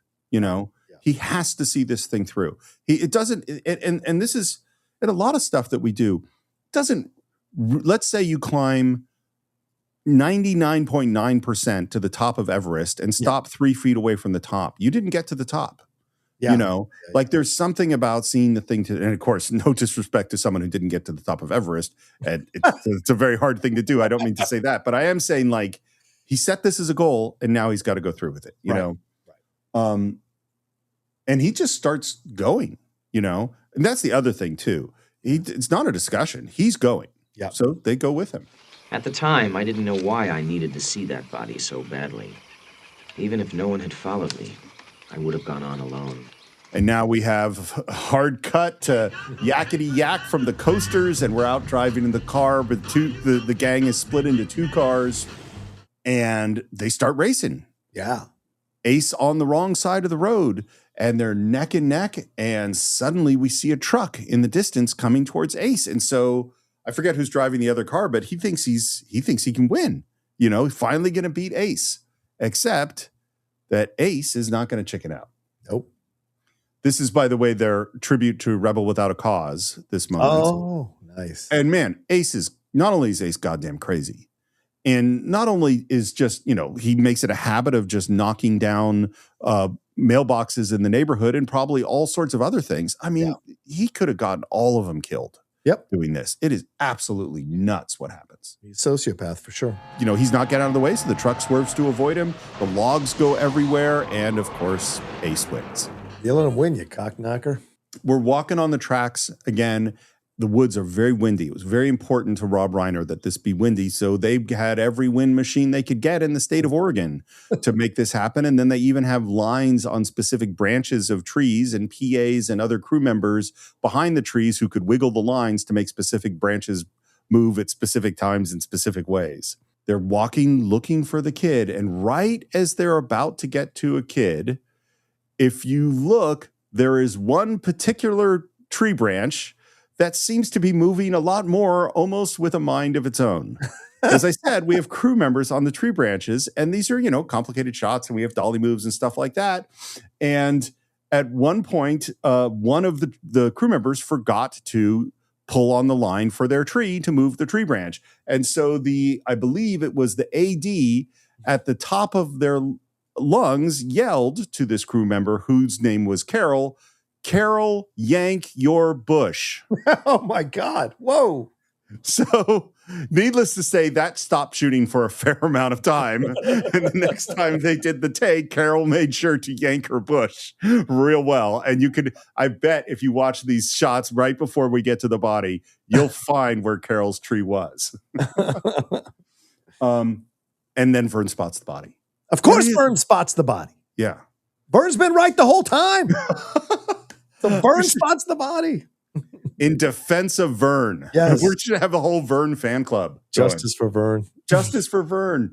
The train had knocked Ray Brower out of his keds, just like it had knocked the life out of his body. And we look down at this body covered in brush, and I think they handle it exactly right. I agree. In terms of what that body looks like. Yes, 100%. Right. It's just, even the first time you see him, it's just the legs sticking out, and then they come up on the body, and yeah. And I think there's a reference here too that's really amazing from the four of them. I totally agree, particularly when they reveal his face and you have them kind of looking in the face of and I remember when I first saw a dead body. It's weird. It's a weird thing. Yeah, it is. Very much so. The kid wasn't sick. The kid wasn't sleeping. The kid was dead. And they sit there. You're right. It's a very reverent moment. Yeah. And this brings us to another question from one of our patrons, from Jennifer Lewis, who says, "Did Ray Brower kill himself? This thought just hit me last week. I always thought it was weird that a young boy would go out picking berries. It's not like a train can sneak up on you and accidentally hit you. Was it was suicide, wasn't it? I don't know what suicide rates were like for basically preteen boys in the 50s or the 80s, but all four of the main cast were certainly traumatized in various ways, and it wouldn't be surprising if that thought didn't pop in their heads from time to time." I'd never thought about it either. I have always thought of the story of he got hit by a train while picking berries. Like that seems, because Jennifer's right. Trains don't generally sneak up on you, you know? Right. But I don't have any opinion because to me, this is where I think the body is symbolic. I don't need to know anything about Ray Brower. Right. He is very much the MacGuffin, a symbol, but not, but whether or not he commits suicide had never occurred to me. Right. It's the body that's important, not how the body became the body. But certainly you can make a case possibly that he did kill himself. Maybe just like Teddy wanted to just had a terrible family or upbringing or father or mother and just wanted out of the situation and went as far away as possible and got hit. I know or threw himself in front of the train. I know the story is that he got hit while he was picking the berries. But I agree with you, Steve. How the fuck do you get hit by picking berries? Like, it's kind of weird to do that. So you not hear the horn, you don't see the sound, or hear the sound. There's no way that would have happened. So it's very possible he killed himself, for sure. Yeah. Or was playing around, like playing chicken like Teddy did earlier in the film and just got caught and died. And so they start talking about building a stretcher. And as they're doing this, Gordy sits down and they all kind of look over at him. So this happens all the time, by the way. You're writing a screenplay and there's one scene you just can't crack. And you write it and you write it and you go, it's like it doesn't quite work. And you try a different approach and you try a different approach and you just can't get the scene to work. And this scene with Gordy and Chris was the scene that they could never get to work. Oh, wow. They had different versions of it. They rehearsed one version and they're like, okay, I think this was what it is. And Rob just had this suspicion that they hadn't gotten there yet. Yeah. And it's literally the night before they're going to shoot the scene. And Rob sits down to try one more pass at rewriting it. And the thing is, what he realizes, and I think I've had this experience so many times, where you can be working on a thing and working on a thing and working on a thing and not actually understand what it is you're trying to do and why it's hard. And of course, the reason that this scene was hard for him to write and figure out was because this was a scene about Rob and his father. You know, that's what this is, that's what we're really getting to, is that, and you think about, I was thinking, we talked about this when we did sort of his biography, is that, you know, Rob grew up in arguably the funniest household in America, with, you know, Carl Reiner there and Mel Brooks and Sid Caesar stopping by all the time and Dick Van Dyke stopping by and Norman Lear was there and all these funny people are there.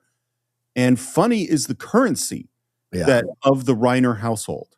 Yeah. And Carl Reiner did not think his son was funny. I mean, that's like a big deal. I mean, you remember the story from the Albert Brooks documentary, which is Rob brings over his best friend. They're like junior high or something. And Albert Brooks just starts doing bits in front of Carl Reiner and Sid Caesar and Mel Brooks. And they think he is the funniest person in the world. Mel Brooks goes on The Tonight Show to say he just met the funniest person in America. And it's a 12-year-old kid named Albert Brooks. And Carl Reiner doesn't think his son is funny. Yeah. You know? And then it gets to, he says he wants to be an actor, and Rob can feel that his father is being fake supportive, you know? Yeah, and I don't know if you've had that experience with your dad, where your dad didn't really believe in you, and I kind of did. I definitely had sort of like, of course, son, you can go ahead and do whatever you want, you know, like we will support you, but not enthusiastic. And when Norman Lear wants to hire him for All in the Family, Carl is shocked and says to Norman Lear, but he's not funny. I mean, and that's what he's carrying with him. Yeah. As he sits down to write this scene, and what he says was basically he sobbed the whole time. Yeah. No, for me, my dad, he was worried that I wouldn't be able to pay bills. That was his concern. It was never not supporting me, but he just was worried about it. And it wasn't until he came to see me in Hamlet at Florida State University that everything changed. Like as soon, because he wouldn't come see my plays. My mother was the only one who came to see my plays. My dad didn't want to encourage this because he didn't want me to go down this path that would have led to poverty in his mind. And look, he wasn't wrong. There were certainly times when I didn't have a lot of money and I had to borrow money to pay rent from them a couple of times. But but when he came to see me, because we had always had a very difficult time in the 90s, my dad and I. I was very headstrong, surprisingly, I know to a lot of people, but I was very headstrong about trying to do this thing. And he didn't like that I joined the military. So there were a lot of things that we battled with through the 90s. But when he saw me in Hamlet play King Claudius, the look on his face afterwards, everything changed. My father completely believed in me from that point on, to the point where he started watching Inside the Actor Studio, and he would call me after every one of those episodes and be like, have you tried to do this? Have you tried to do this? You should watch this episode because this. So he became one of my biggest supporters. So ironically, because he had been one of the people who didn't want me to pursue it for a very long time. And so it was a great thing to see that happen in my life. It really filled a hole that I'd had for years about that. And I remember we cried there at Florida State in the lobby when he said, because he was crying. He goes, you were so big. Your presence. I had no idea you could do these things. Right. And I wonder if Carl had that moment with Rob. I wonder if Rob, and they had that coming together. So it means the world, it means the world. He did. And it was through, honestly, it was largely through this movie. Like, oh, wow. Like this, I mean, I think he realized he was funny because he's successful on All in the Family. I think, it started to get closer, but it was really, because this is, it's not that I'm saying that Spinal Tap is not a real movie. It's not that I'm saying that The Sure Thing is not a real movie. But in terms of heart, in terms of emotion, this is so far beyond those two things. I love both those movies. It's not a criticism. But I don't think Carl Reiner could go see this film and not see that this is a real director. I agree. And Gordy is just in his moment, and he says, why did you have to die? And Teddy and Vern, they don't get it. You know what I mean? It's just like, what's the matter with Gordy? But Chris gets it. He 100% understands what's happening and says, why don't you guys just go over there and look for some branches, okay? Okay. Teddy even figures out that this is important. moment, you know. if Teddy knows you're having an emotional moment, not the most sensitive of guys. Why do you have to die, Chris? Why did Denny have to die? Why? I don't know. It should have been me. Don't say that. It should have been me. Don't say that, man. That's it, man. Those words have been in Gordy's heart since the day Denny died. It should have been. There's a realism in that, right? What do they call that? Survivor guilt. And that, imagine he carries that survivor guilt because his father reiterates that. He sees how his mother and father are completely changed in how they treat him, or not treat him, but how they function in their lives. And he thinks that they wanted him to die instead of theirs. And so it's a powerful thing to grasp at such a young age, Steve. You know, I don't think Wil Wheaton is the world's greatest actor. No, I would agree with that. I would agree with that. I think there are things that he's fine in. But I think in this moment, oh yeah, it is 100% the pain of what he's expressed, and you can feel. I bet you've had this moment. I've had this moment where the emotions just tore the words out of you. Words maybe you didn't even want to voice. You didn't want to say them out loud, and then they just flew out. Yeah, and that's what it feels like is happening with Gordy right now. No good. My dad said it. I'm no good. He doesn't know you. He hates me. He doesn't hate you. He hates me. No, he just doesn't know you. We just had a short where I mentioned this thought, but I'm going to mention it here too because it's just really important as I thought about these lines of he hates you, he just doesn't know you. I think there's so many times where hate is thrown in the direction of ignorance. And the fact is, if you hate something that you don't know, then you don't really hate that thing. And if someone hates you who doesn't know you, they don't hate you. What they hate is the image of you that lives in their head, in their mind. They hate their own creation. It isn't, like this is, and it's hard to take in. Gordy's dad doesn't hate him. Gordy's dad doesn't know him. He hates something else. What is in Gordy is not hateable. He should not feel bad because he's going like, I'm a bad person because my dad hates you. It's like, no, your dad doesn't know you. The qualities that your dad hates, if he hates Gordy, have nothing to do with Gordy. Right. Well, yeah. I mean, it's a very complex thing when you look at it because I do think his father does not like him, and I do think his father rejects him. Yes, and we see that right at the dinner table from what the movie gives us, right? From what the movie, because that's the only thing we can go on. Yeah. What the movie gives us is clearly his father does not like Gordy because Gordy is not like his brother. Gordy's not sports obsessed. Gordy's not. These are things that the father cannot visibly take pride in. He's a writer. He's sensitive. He's empathetic, possibly. He's just different. And when it's the macho versus the intellectual, that's what you see clashing here. But I think Chris is right. His father doesn't, because his father hasn't tried to know him. Yep.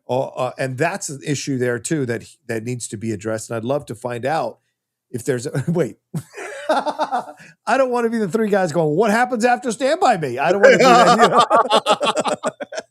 But it'd be interesting to see down the road what happens with Gordy and his dad, because we see Gordy at the end of the movie and Richard Dreyfuss, who's very tender and playful with his kids, and so like, is that a thing that Gordy takes the lesson from how his father treated him, maybe had some resolution and takes that into his relationship with his kids? It's curious to find out. But yeah, in this moment, Chris is right. And I love Chris sending the guys away because Chris, again, understands Gordy, loves Gordy. And so he knows this is the only way Gordy's going to be really open and vulnerable about his pain.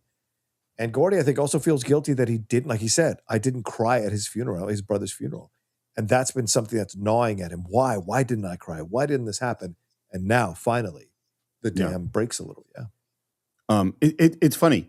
The desire to know what happens next after the end of the story is a sign of a good story. Agreed. Yes. So like, I think the fact that we're speculating about where this might go is a really good thing. But right now, it's just the full breakdown. He goes, He hates me. My dad hates me.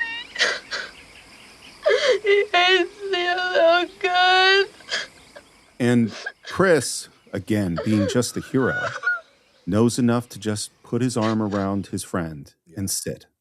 Yeah. So great. This is, to me, this is the model for male friendship. You know what I mean? And friendship in general, like this moment.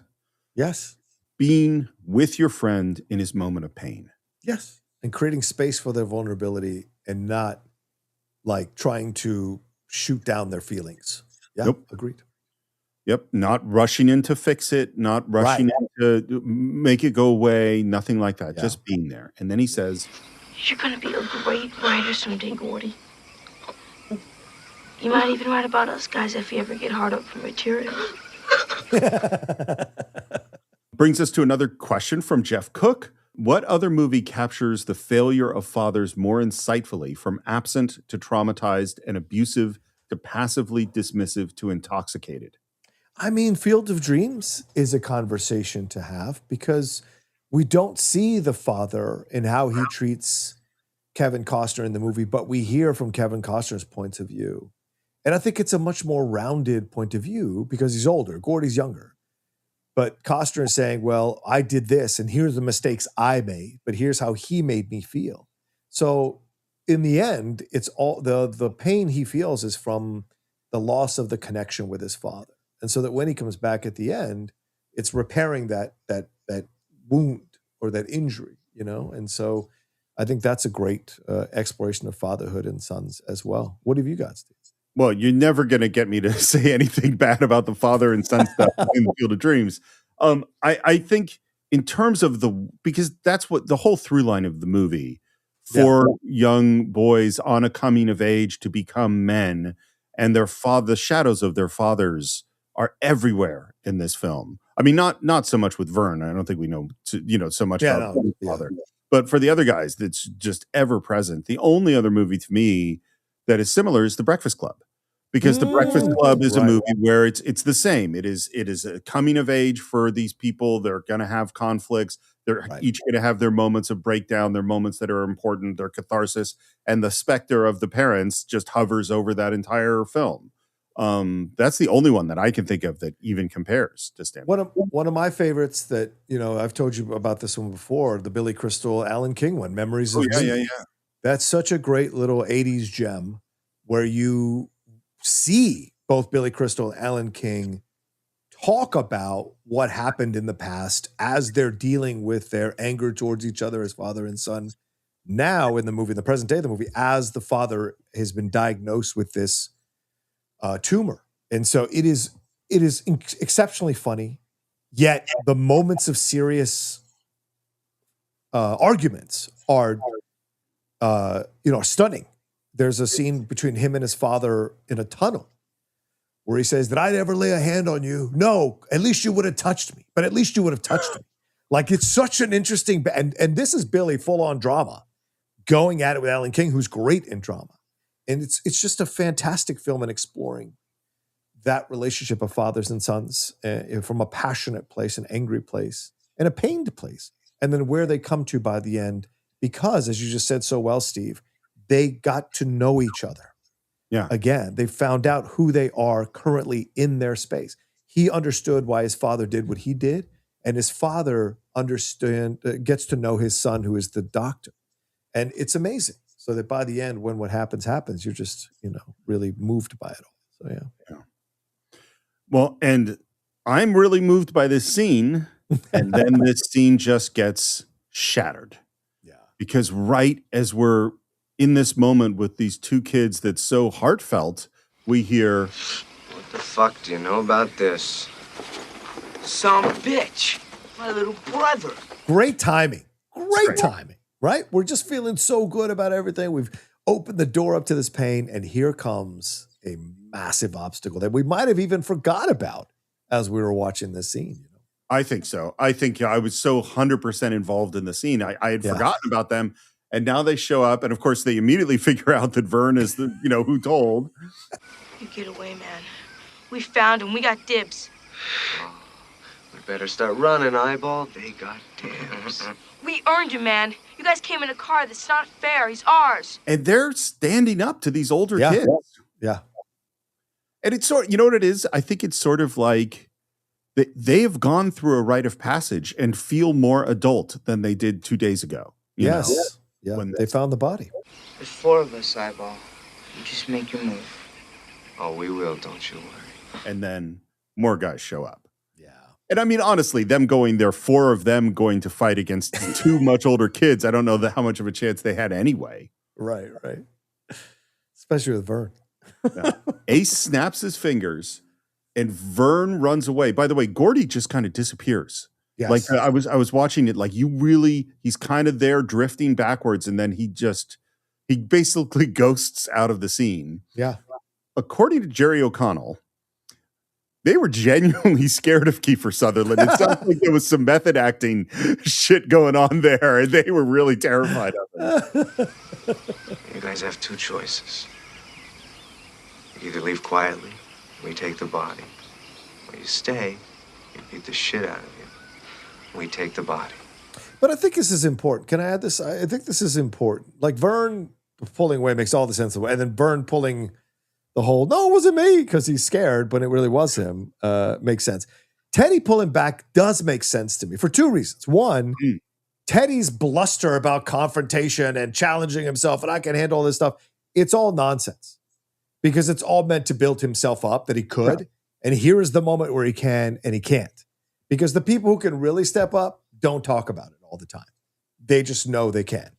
And so I think that's why Teddy, but I also think narratively for the film, it makes sense for Gordy and Chris to take center stage here and push the other 2 guys back because they're the main people we've been watching through the whole movie and their storyline and their friendship. And now it's going to be up against the main villain, which is Ace, you know?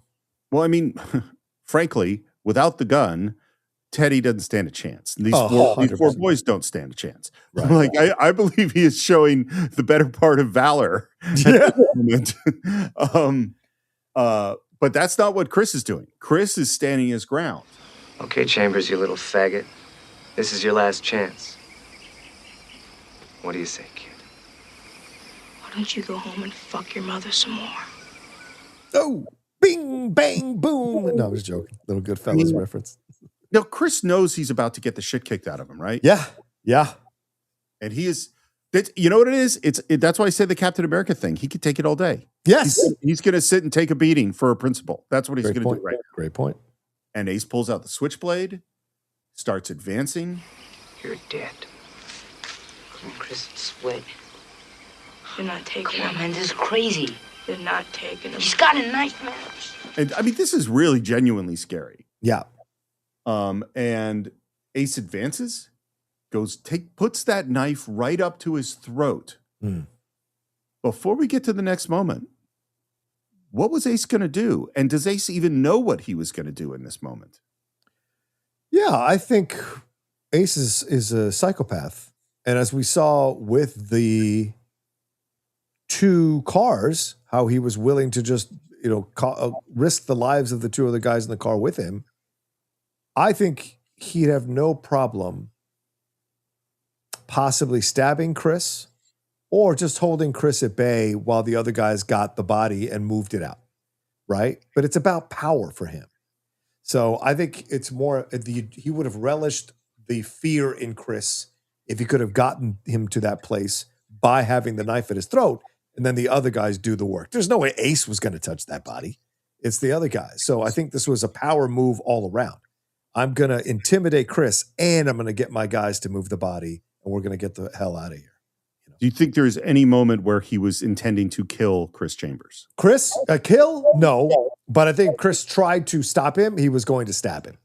Yeah, that's what I think too. I think this. I don't really ever think that Chris's life is in jeopardy. Like he's going to walk up and slit his throat. Right. But is he going to hurt Chris? Is he going to intimidate Chris? Is he going to? And I also think Ace is smart enough to know the kinds of wounds he could give Chris that aren't going to show, right, and that aren't going to involve the police, right? Right, because they're witnesses. He'd have to kill all the kids, right? Yeah, he's not. Yeah. Now, Chris, I don't think Chris doesn't know whether or not he's going to live or die. Right. Yeah, Chris knows he could die. That's what he's thinking at this moment. And then again, like a perfect plant and payoff, I've forgotten the gun. You're gonna have to kill me, Ace. No problem. and there is Gordy. And this is the most important change from the book. Oh. Because in the book, it's Chris Chambers that has the gun. Chris Chambers is the hero because that's what Stephen King saw. Stephen King saw this story about this hero, Chris Chambers.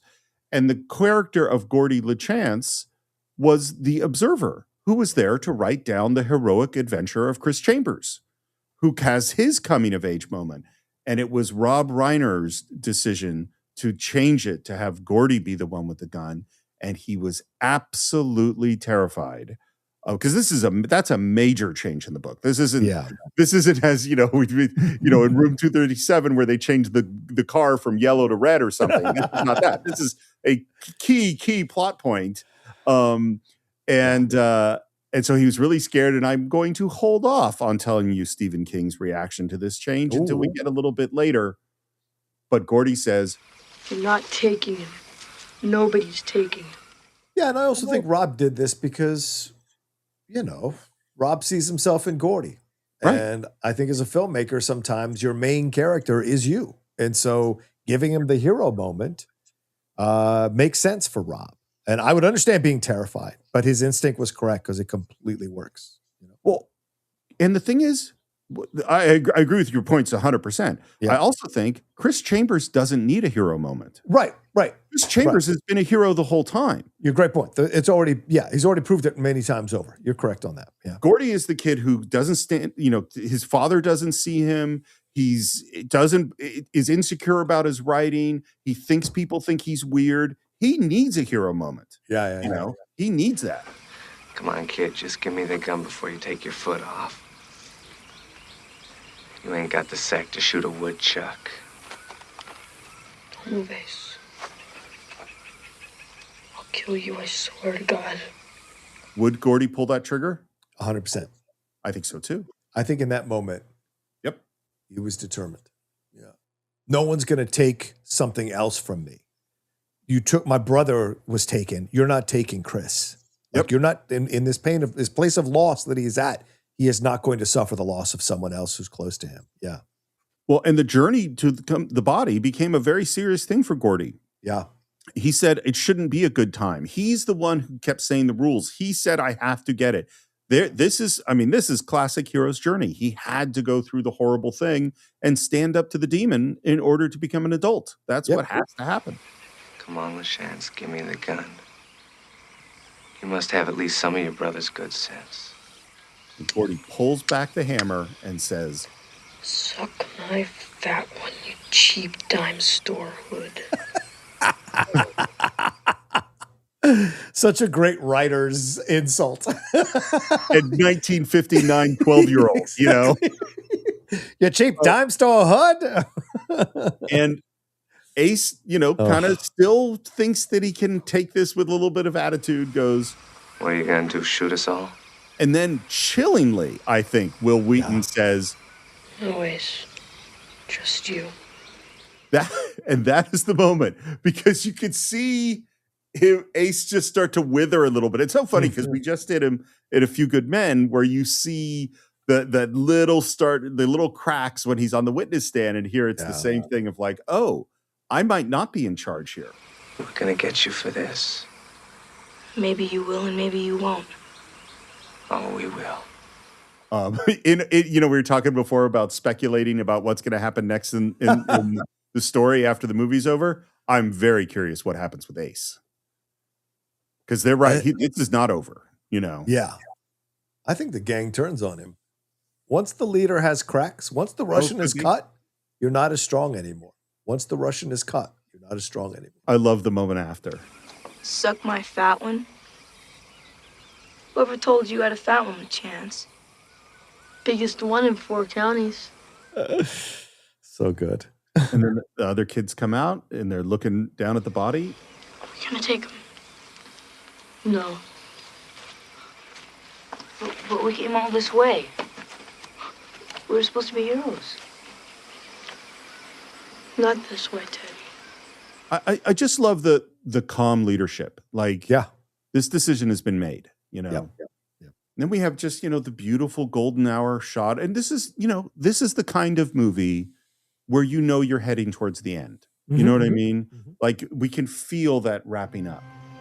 We headed home, and although many thoughts raced through our minds, we barely spoke. We walked through the night and made it back to Castle Rock a little past 5 o'clock on Sunday morning, the day before Labor Day. We'd only been gone 2 days, but somehow the town seemed different, smaller. I've had these moments. Coming home after the long journey, where you know you've changed, you know? Oh, yeah. I remember coming back to Virginia after I'd been in LA for like 5 years, and I was like, wait, why does this feel so small? Yeah, you're just kind of, once your world is expanded, which is what a lot of people fear when people leave these small towns, that they're going to leave them small towns behind. And then now we're going to have the goodbyes. So Vern walks off. They're trying to figure out some moment for him to have, like a final Vern moment. And they finally came to. He's walking across the street, bends over, found a penny. And then Teddy says his goodbye. He heads off singing the theme song to Paladin. As time went on, we saw less and less of Teddy and Vern, until eventually they became just 2 more faces in the halls. It happens sometimes. Friends come in and out of your life like busboys in a restaurant. That's some nice Stephen King writing. And boy, it sure is true. Yeah. You know, we were talking before about not always recognizing the special times when you're in the middle of them. Yeah. You know, and it's just like, oh, from those years to those years, I was really close to those 3 people. Right. And I don't see those people really anymore. Yeah. I can't tell you the names of a lot of my friends in my 20s. I can't. And there was one friend that I hung out all the time for 2 years. And I think his name is Robbie. I can't even remember him anymore. You know, but yeah, it happens. Absolutely happens. What's sad is Robbie's listening to this episode of the podcast. Yeah, I hope so. Thank you, Robbie. Yeah, thank you for your subscription.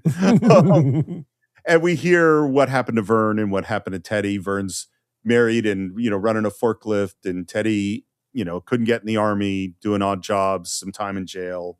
Yeah. And then it's time for our last goodbye. I'm never gonna get out of this town, am I, Gordy? You can do anything you want, man. Yeah. Sure. Give me some skin.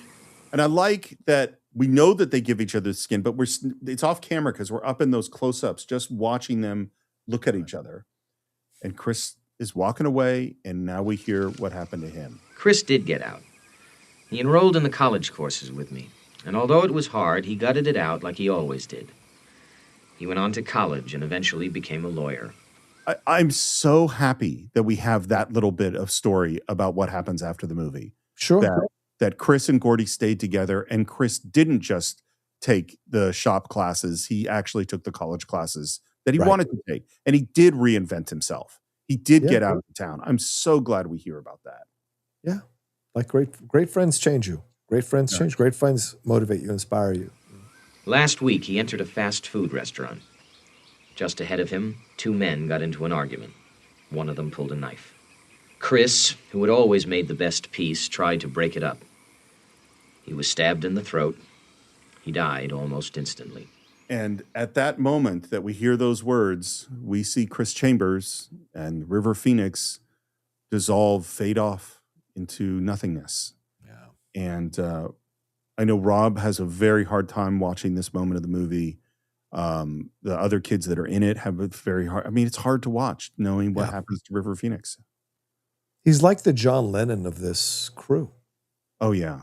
You know, because they just had, as we're just by serendipity or kismet, we're doing Stand By Me at the time when they have re-released it in theaters for a 40th anniversary. It was not our plan. We had planned Stand By Me earlier this year. We had no idea it was coming out for 40th. But, you know, River Phoenix, Wil Wheaton and Corey and Jerry have taken photos. There's a photo, they just went right by the sign of where it was shot. So it's like, but River's missing. And so it's like the Beatles, you know, before George passed on, whenever the 3 of them get together, that anthology series, it was always empty because John's not there. And I think the same thing here, you know. And then, again, a really surprising cut because I feel like we've forgotten this guy, even though we've been hearing his voice. but we're suddenly looking at green text on a screen and we see the last line of voiceover typed there. Yeah. Although I hadn't seen him in more than 10 years, I know I'll miss him forever. And we see Richard Dreyfuss is sitting at the computer, and his obviously his son and his son's friends come in. They're wearing towels. Dad, can we go now? You ready? Yeah, we've been ready for an hour. Okay, I'll be right there. You said that a half hour ago. Yeah, my dad's weird. He gets like that when he's writing. My kid could say that about me, writing or editing, that I get very weird, have no sense of time. And then he writes, I never had any friends later on like the ones I had when I was 12. Jesus, does anyone? Just a great line. Yeah. And my response is no. You don't ever have friends like you have when you're 12 because you're never like you are when you're 12 again. You know? Yeah. It's different. Well, for the meaning of a friendship at 12 is just different. You and I are great friends, and we've been friends a really long time. But we're not friends like we would have been when we were 12. You know, it's just no, different. right, exactly. I'm still friends with one friend who was friends with me when I was 12. I'm still friends with him on Facebook. Right. And so we communicate every once in a while. But there are other friends. I had a friend named Nathan, a friend named Mike Gunn, who were friends with me when I was 12. I've never talked to them, in decades. I haven't talked to them in decades. Well, I'm actually saying something different, which is what I'm saying is that my two oldest friends, David Seelig and Matt Rosen, both of whom support us on Patreon and could be listening to this episode. We are super, super close friends, but we're not friends like we were when we were 12. Oh, I see what you're saying. Is that the way you exist in the world is so different when you're 12. Everything's still new. Yeah. You're discovering everything together. Yes. You're growing and changing rapidly. We're grown-ups. We can talk about, our insurance and our health and our, like rent and movies. And What's this new pain? What's this new pain I got? Yeah, exactly. And I love what's so good. And I'm so glad that Richard Dreyfuss is the one who got cast in the movie, because his moment of looking at the last words that he wrote and smiling is the most writerly moment you can have. You're totally alone. You don't know if anybody else is going to like this thing that you just wrote, but you like it. You're happy having written those words and they didn't exist before. And that's the moment that Richard Dreyfuss is having. He turns off the computer as we hear the sounds of Stand By Me raising up in the background. And we look through the window and we watch those kids fighting with towels, and Dad comes out and they get in the Jeep and they drive away. By the way, Stand By Me went to number 1 in the charts when this movie came out 25 years after its initial release. When the night has come and the land is dark. The Benny King song. Yeah, great song. By the way, in the book, all of the friends die. Oh, wow. Because that's actually what happened to Stephen King's closest friends. All of them had died by the time that he was writing The Body. Wow. By the way, and obviously this whole process was a huge coming of age experience for Rob. This is where he feels like he became a director. And it also was a whole bunch of his friends supporting him to make this movie that made this possible, which I think is kind of neat. Yeah. They're in post-production, and there was a plan to have Michael Jackson record a new version of Stand By Me for the end credits. What? And finally, Rob nixed it. Because he was like, no, it would take you out of the movie. It would take you out of the time of the movie and the world of the movie. No Michael Jackson. Oh, just stand by me. Yeah, I agree. I think it would have maybe taken it out. So I mentioned that Rob Reiner was very nervous about how Stephen King would feel about the changes, and they invited him to a screening. He brought him, I think it was at a hotel, and Rob couldn't even watch the movie with Stephen King. He was way too freaked out. And Stephen King, after Rob Reiner was murdered, wrote a beautiful, beautiful article in the New York Times, and I highly recommend it. And I wanted to read part of it here. And I've done my best to edit this down as short as I can. Not easy editing a great writer like Stephen King, but it is a long section, but I want to read the whole thing because this is what his experience when Rob Reiner had him screen what was it then called The Body. I was surprised by how deeply affected I was by its 89 minutes. I've written a lot of fiction, but The Body remains the only nakedly autobiographical story I've ever done. Those kids were my friends. We never walked down a railroad track to see a dead body, but we got up to other stuff. The story was about my reality as I had lived it on the dirt roads of southern Maine. There really was a junkyard dog, although his name wasn't Chopper. There really was a kid who went swimming and came out covered with leeches in surprising areas. But it wasn't Gordy LeChance. It was me. What I'm saying is that in Rob's hands, it all rang true. The funny parts were really funny, including the Barfarama, and the dramatic parts hit me where I lived. When the movie was over, I thanked Rob and surprised the hell out of myself by giving him a hug. I'm not ordinarily a hugging man, and I don't think that he was used to getting them. He stiffened, muttered something about being glad I liked it, and we both stepped away. I apparently wasn't done feeling my feelings. I went into the nearest men's bathroom and sat in the stall until I could get myself under control. Nostalgia can be dangerous when it's up close. I don't exactly know what I mean by that, but it feels true. When I watch Chris Chambers say to the weeping Gordy LeChance, "You're gonna be a great writer someday," the weeping boy was me. It was Rob Reiner who put it on the screen. Yeah, that's amazing. It's beautiful.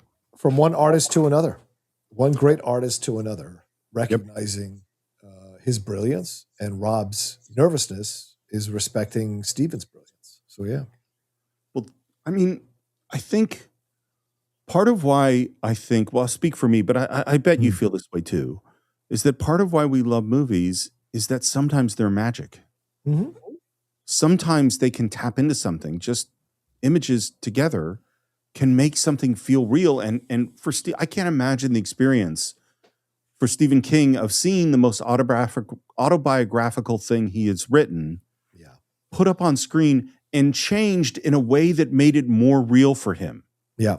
That saw him in a way that he didn't see himself. That's what's so powerful to me about that story. Yeah, that's a great point. Way back at the beginning, I said that they had, this originally was with Embassy Pictures, and then Embassy was bought by Columbia, and Columbia dumped the movie because they didn't want anything to do with it. And then Norman Lear sweeps in, pays for the movie, and now they need to get a distributor. And nobody wants to distribute this movie. It's still called The Body. They bring it over to Paramount, to Universal, Warner's, Disney. Everybody passes. Finally, they go back to Columbia, who said they didn't want it. And Norman Lear, it sounds like, just pressures this guy.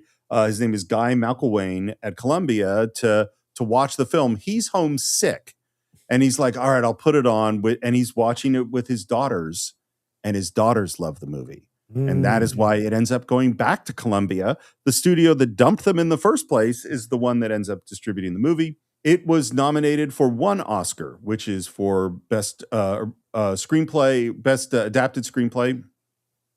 It went up against Children of a Lesser God, Color of Money, Crimes of the Heart, and A Room with the View, which won for Best Screenplay. It did not get nominated for anything else.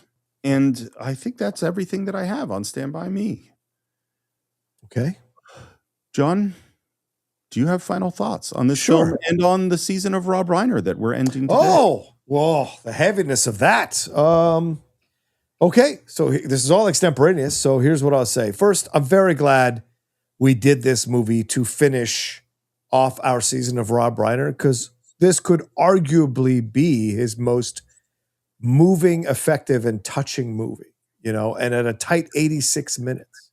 It's an incredible film. We did Princess Bride, which is also one of my favorites, but there's something about Stand By Me that speaks to us on a very deeply human level, and I'm glad I got to experience it again and watch it again. It'd been years since I'd seen it.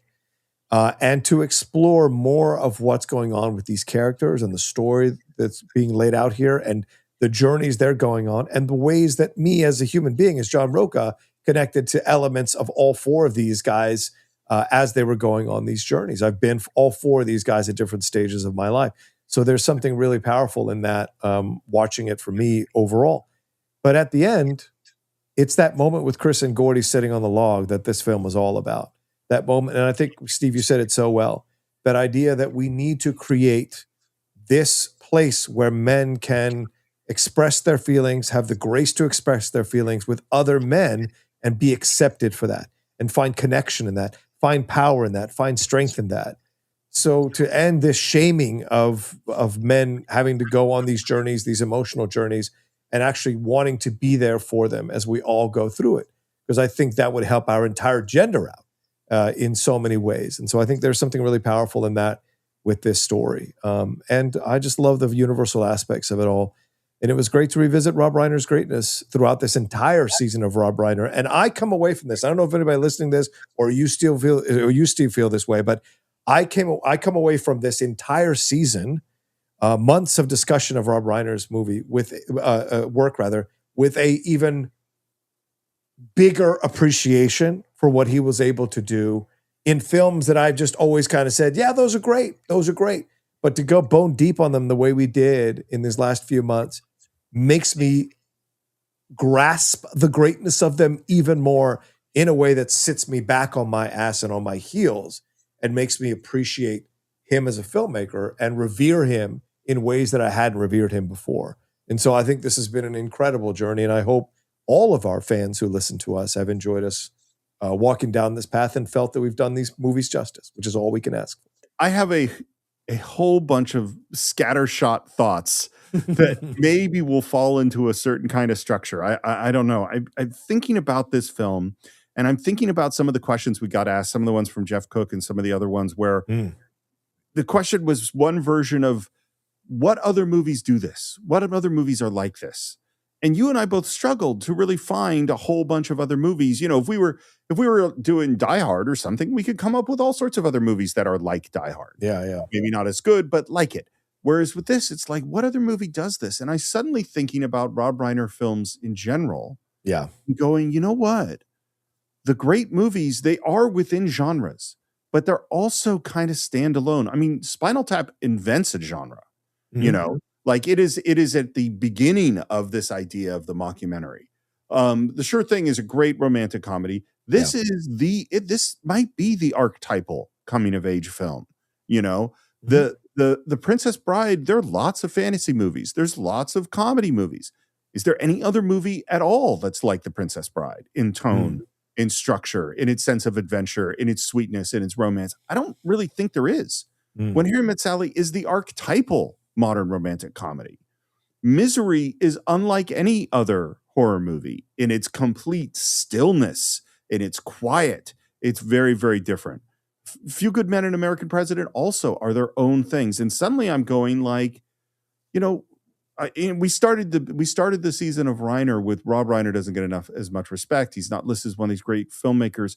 And I think that the warmth of Rob Reiner, the humanness of it, that we see that is so filling this movie, maybe more than any other film, just the deep, deep love is as central to filmmaking and Rob Reiner as The Mob and The Streets of New York are for Martin Scorsese, as Wonder is for Steven Spielberg, you know, as there's, you know, as looking into the underbelly of things is for Stanley Kubrick. That each one of these filmmakers has their Americana for Frank Capra.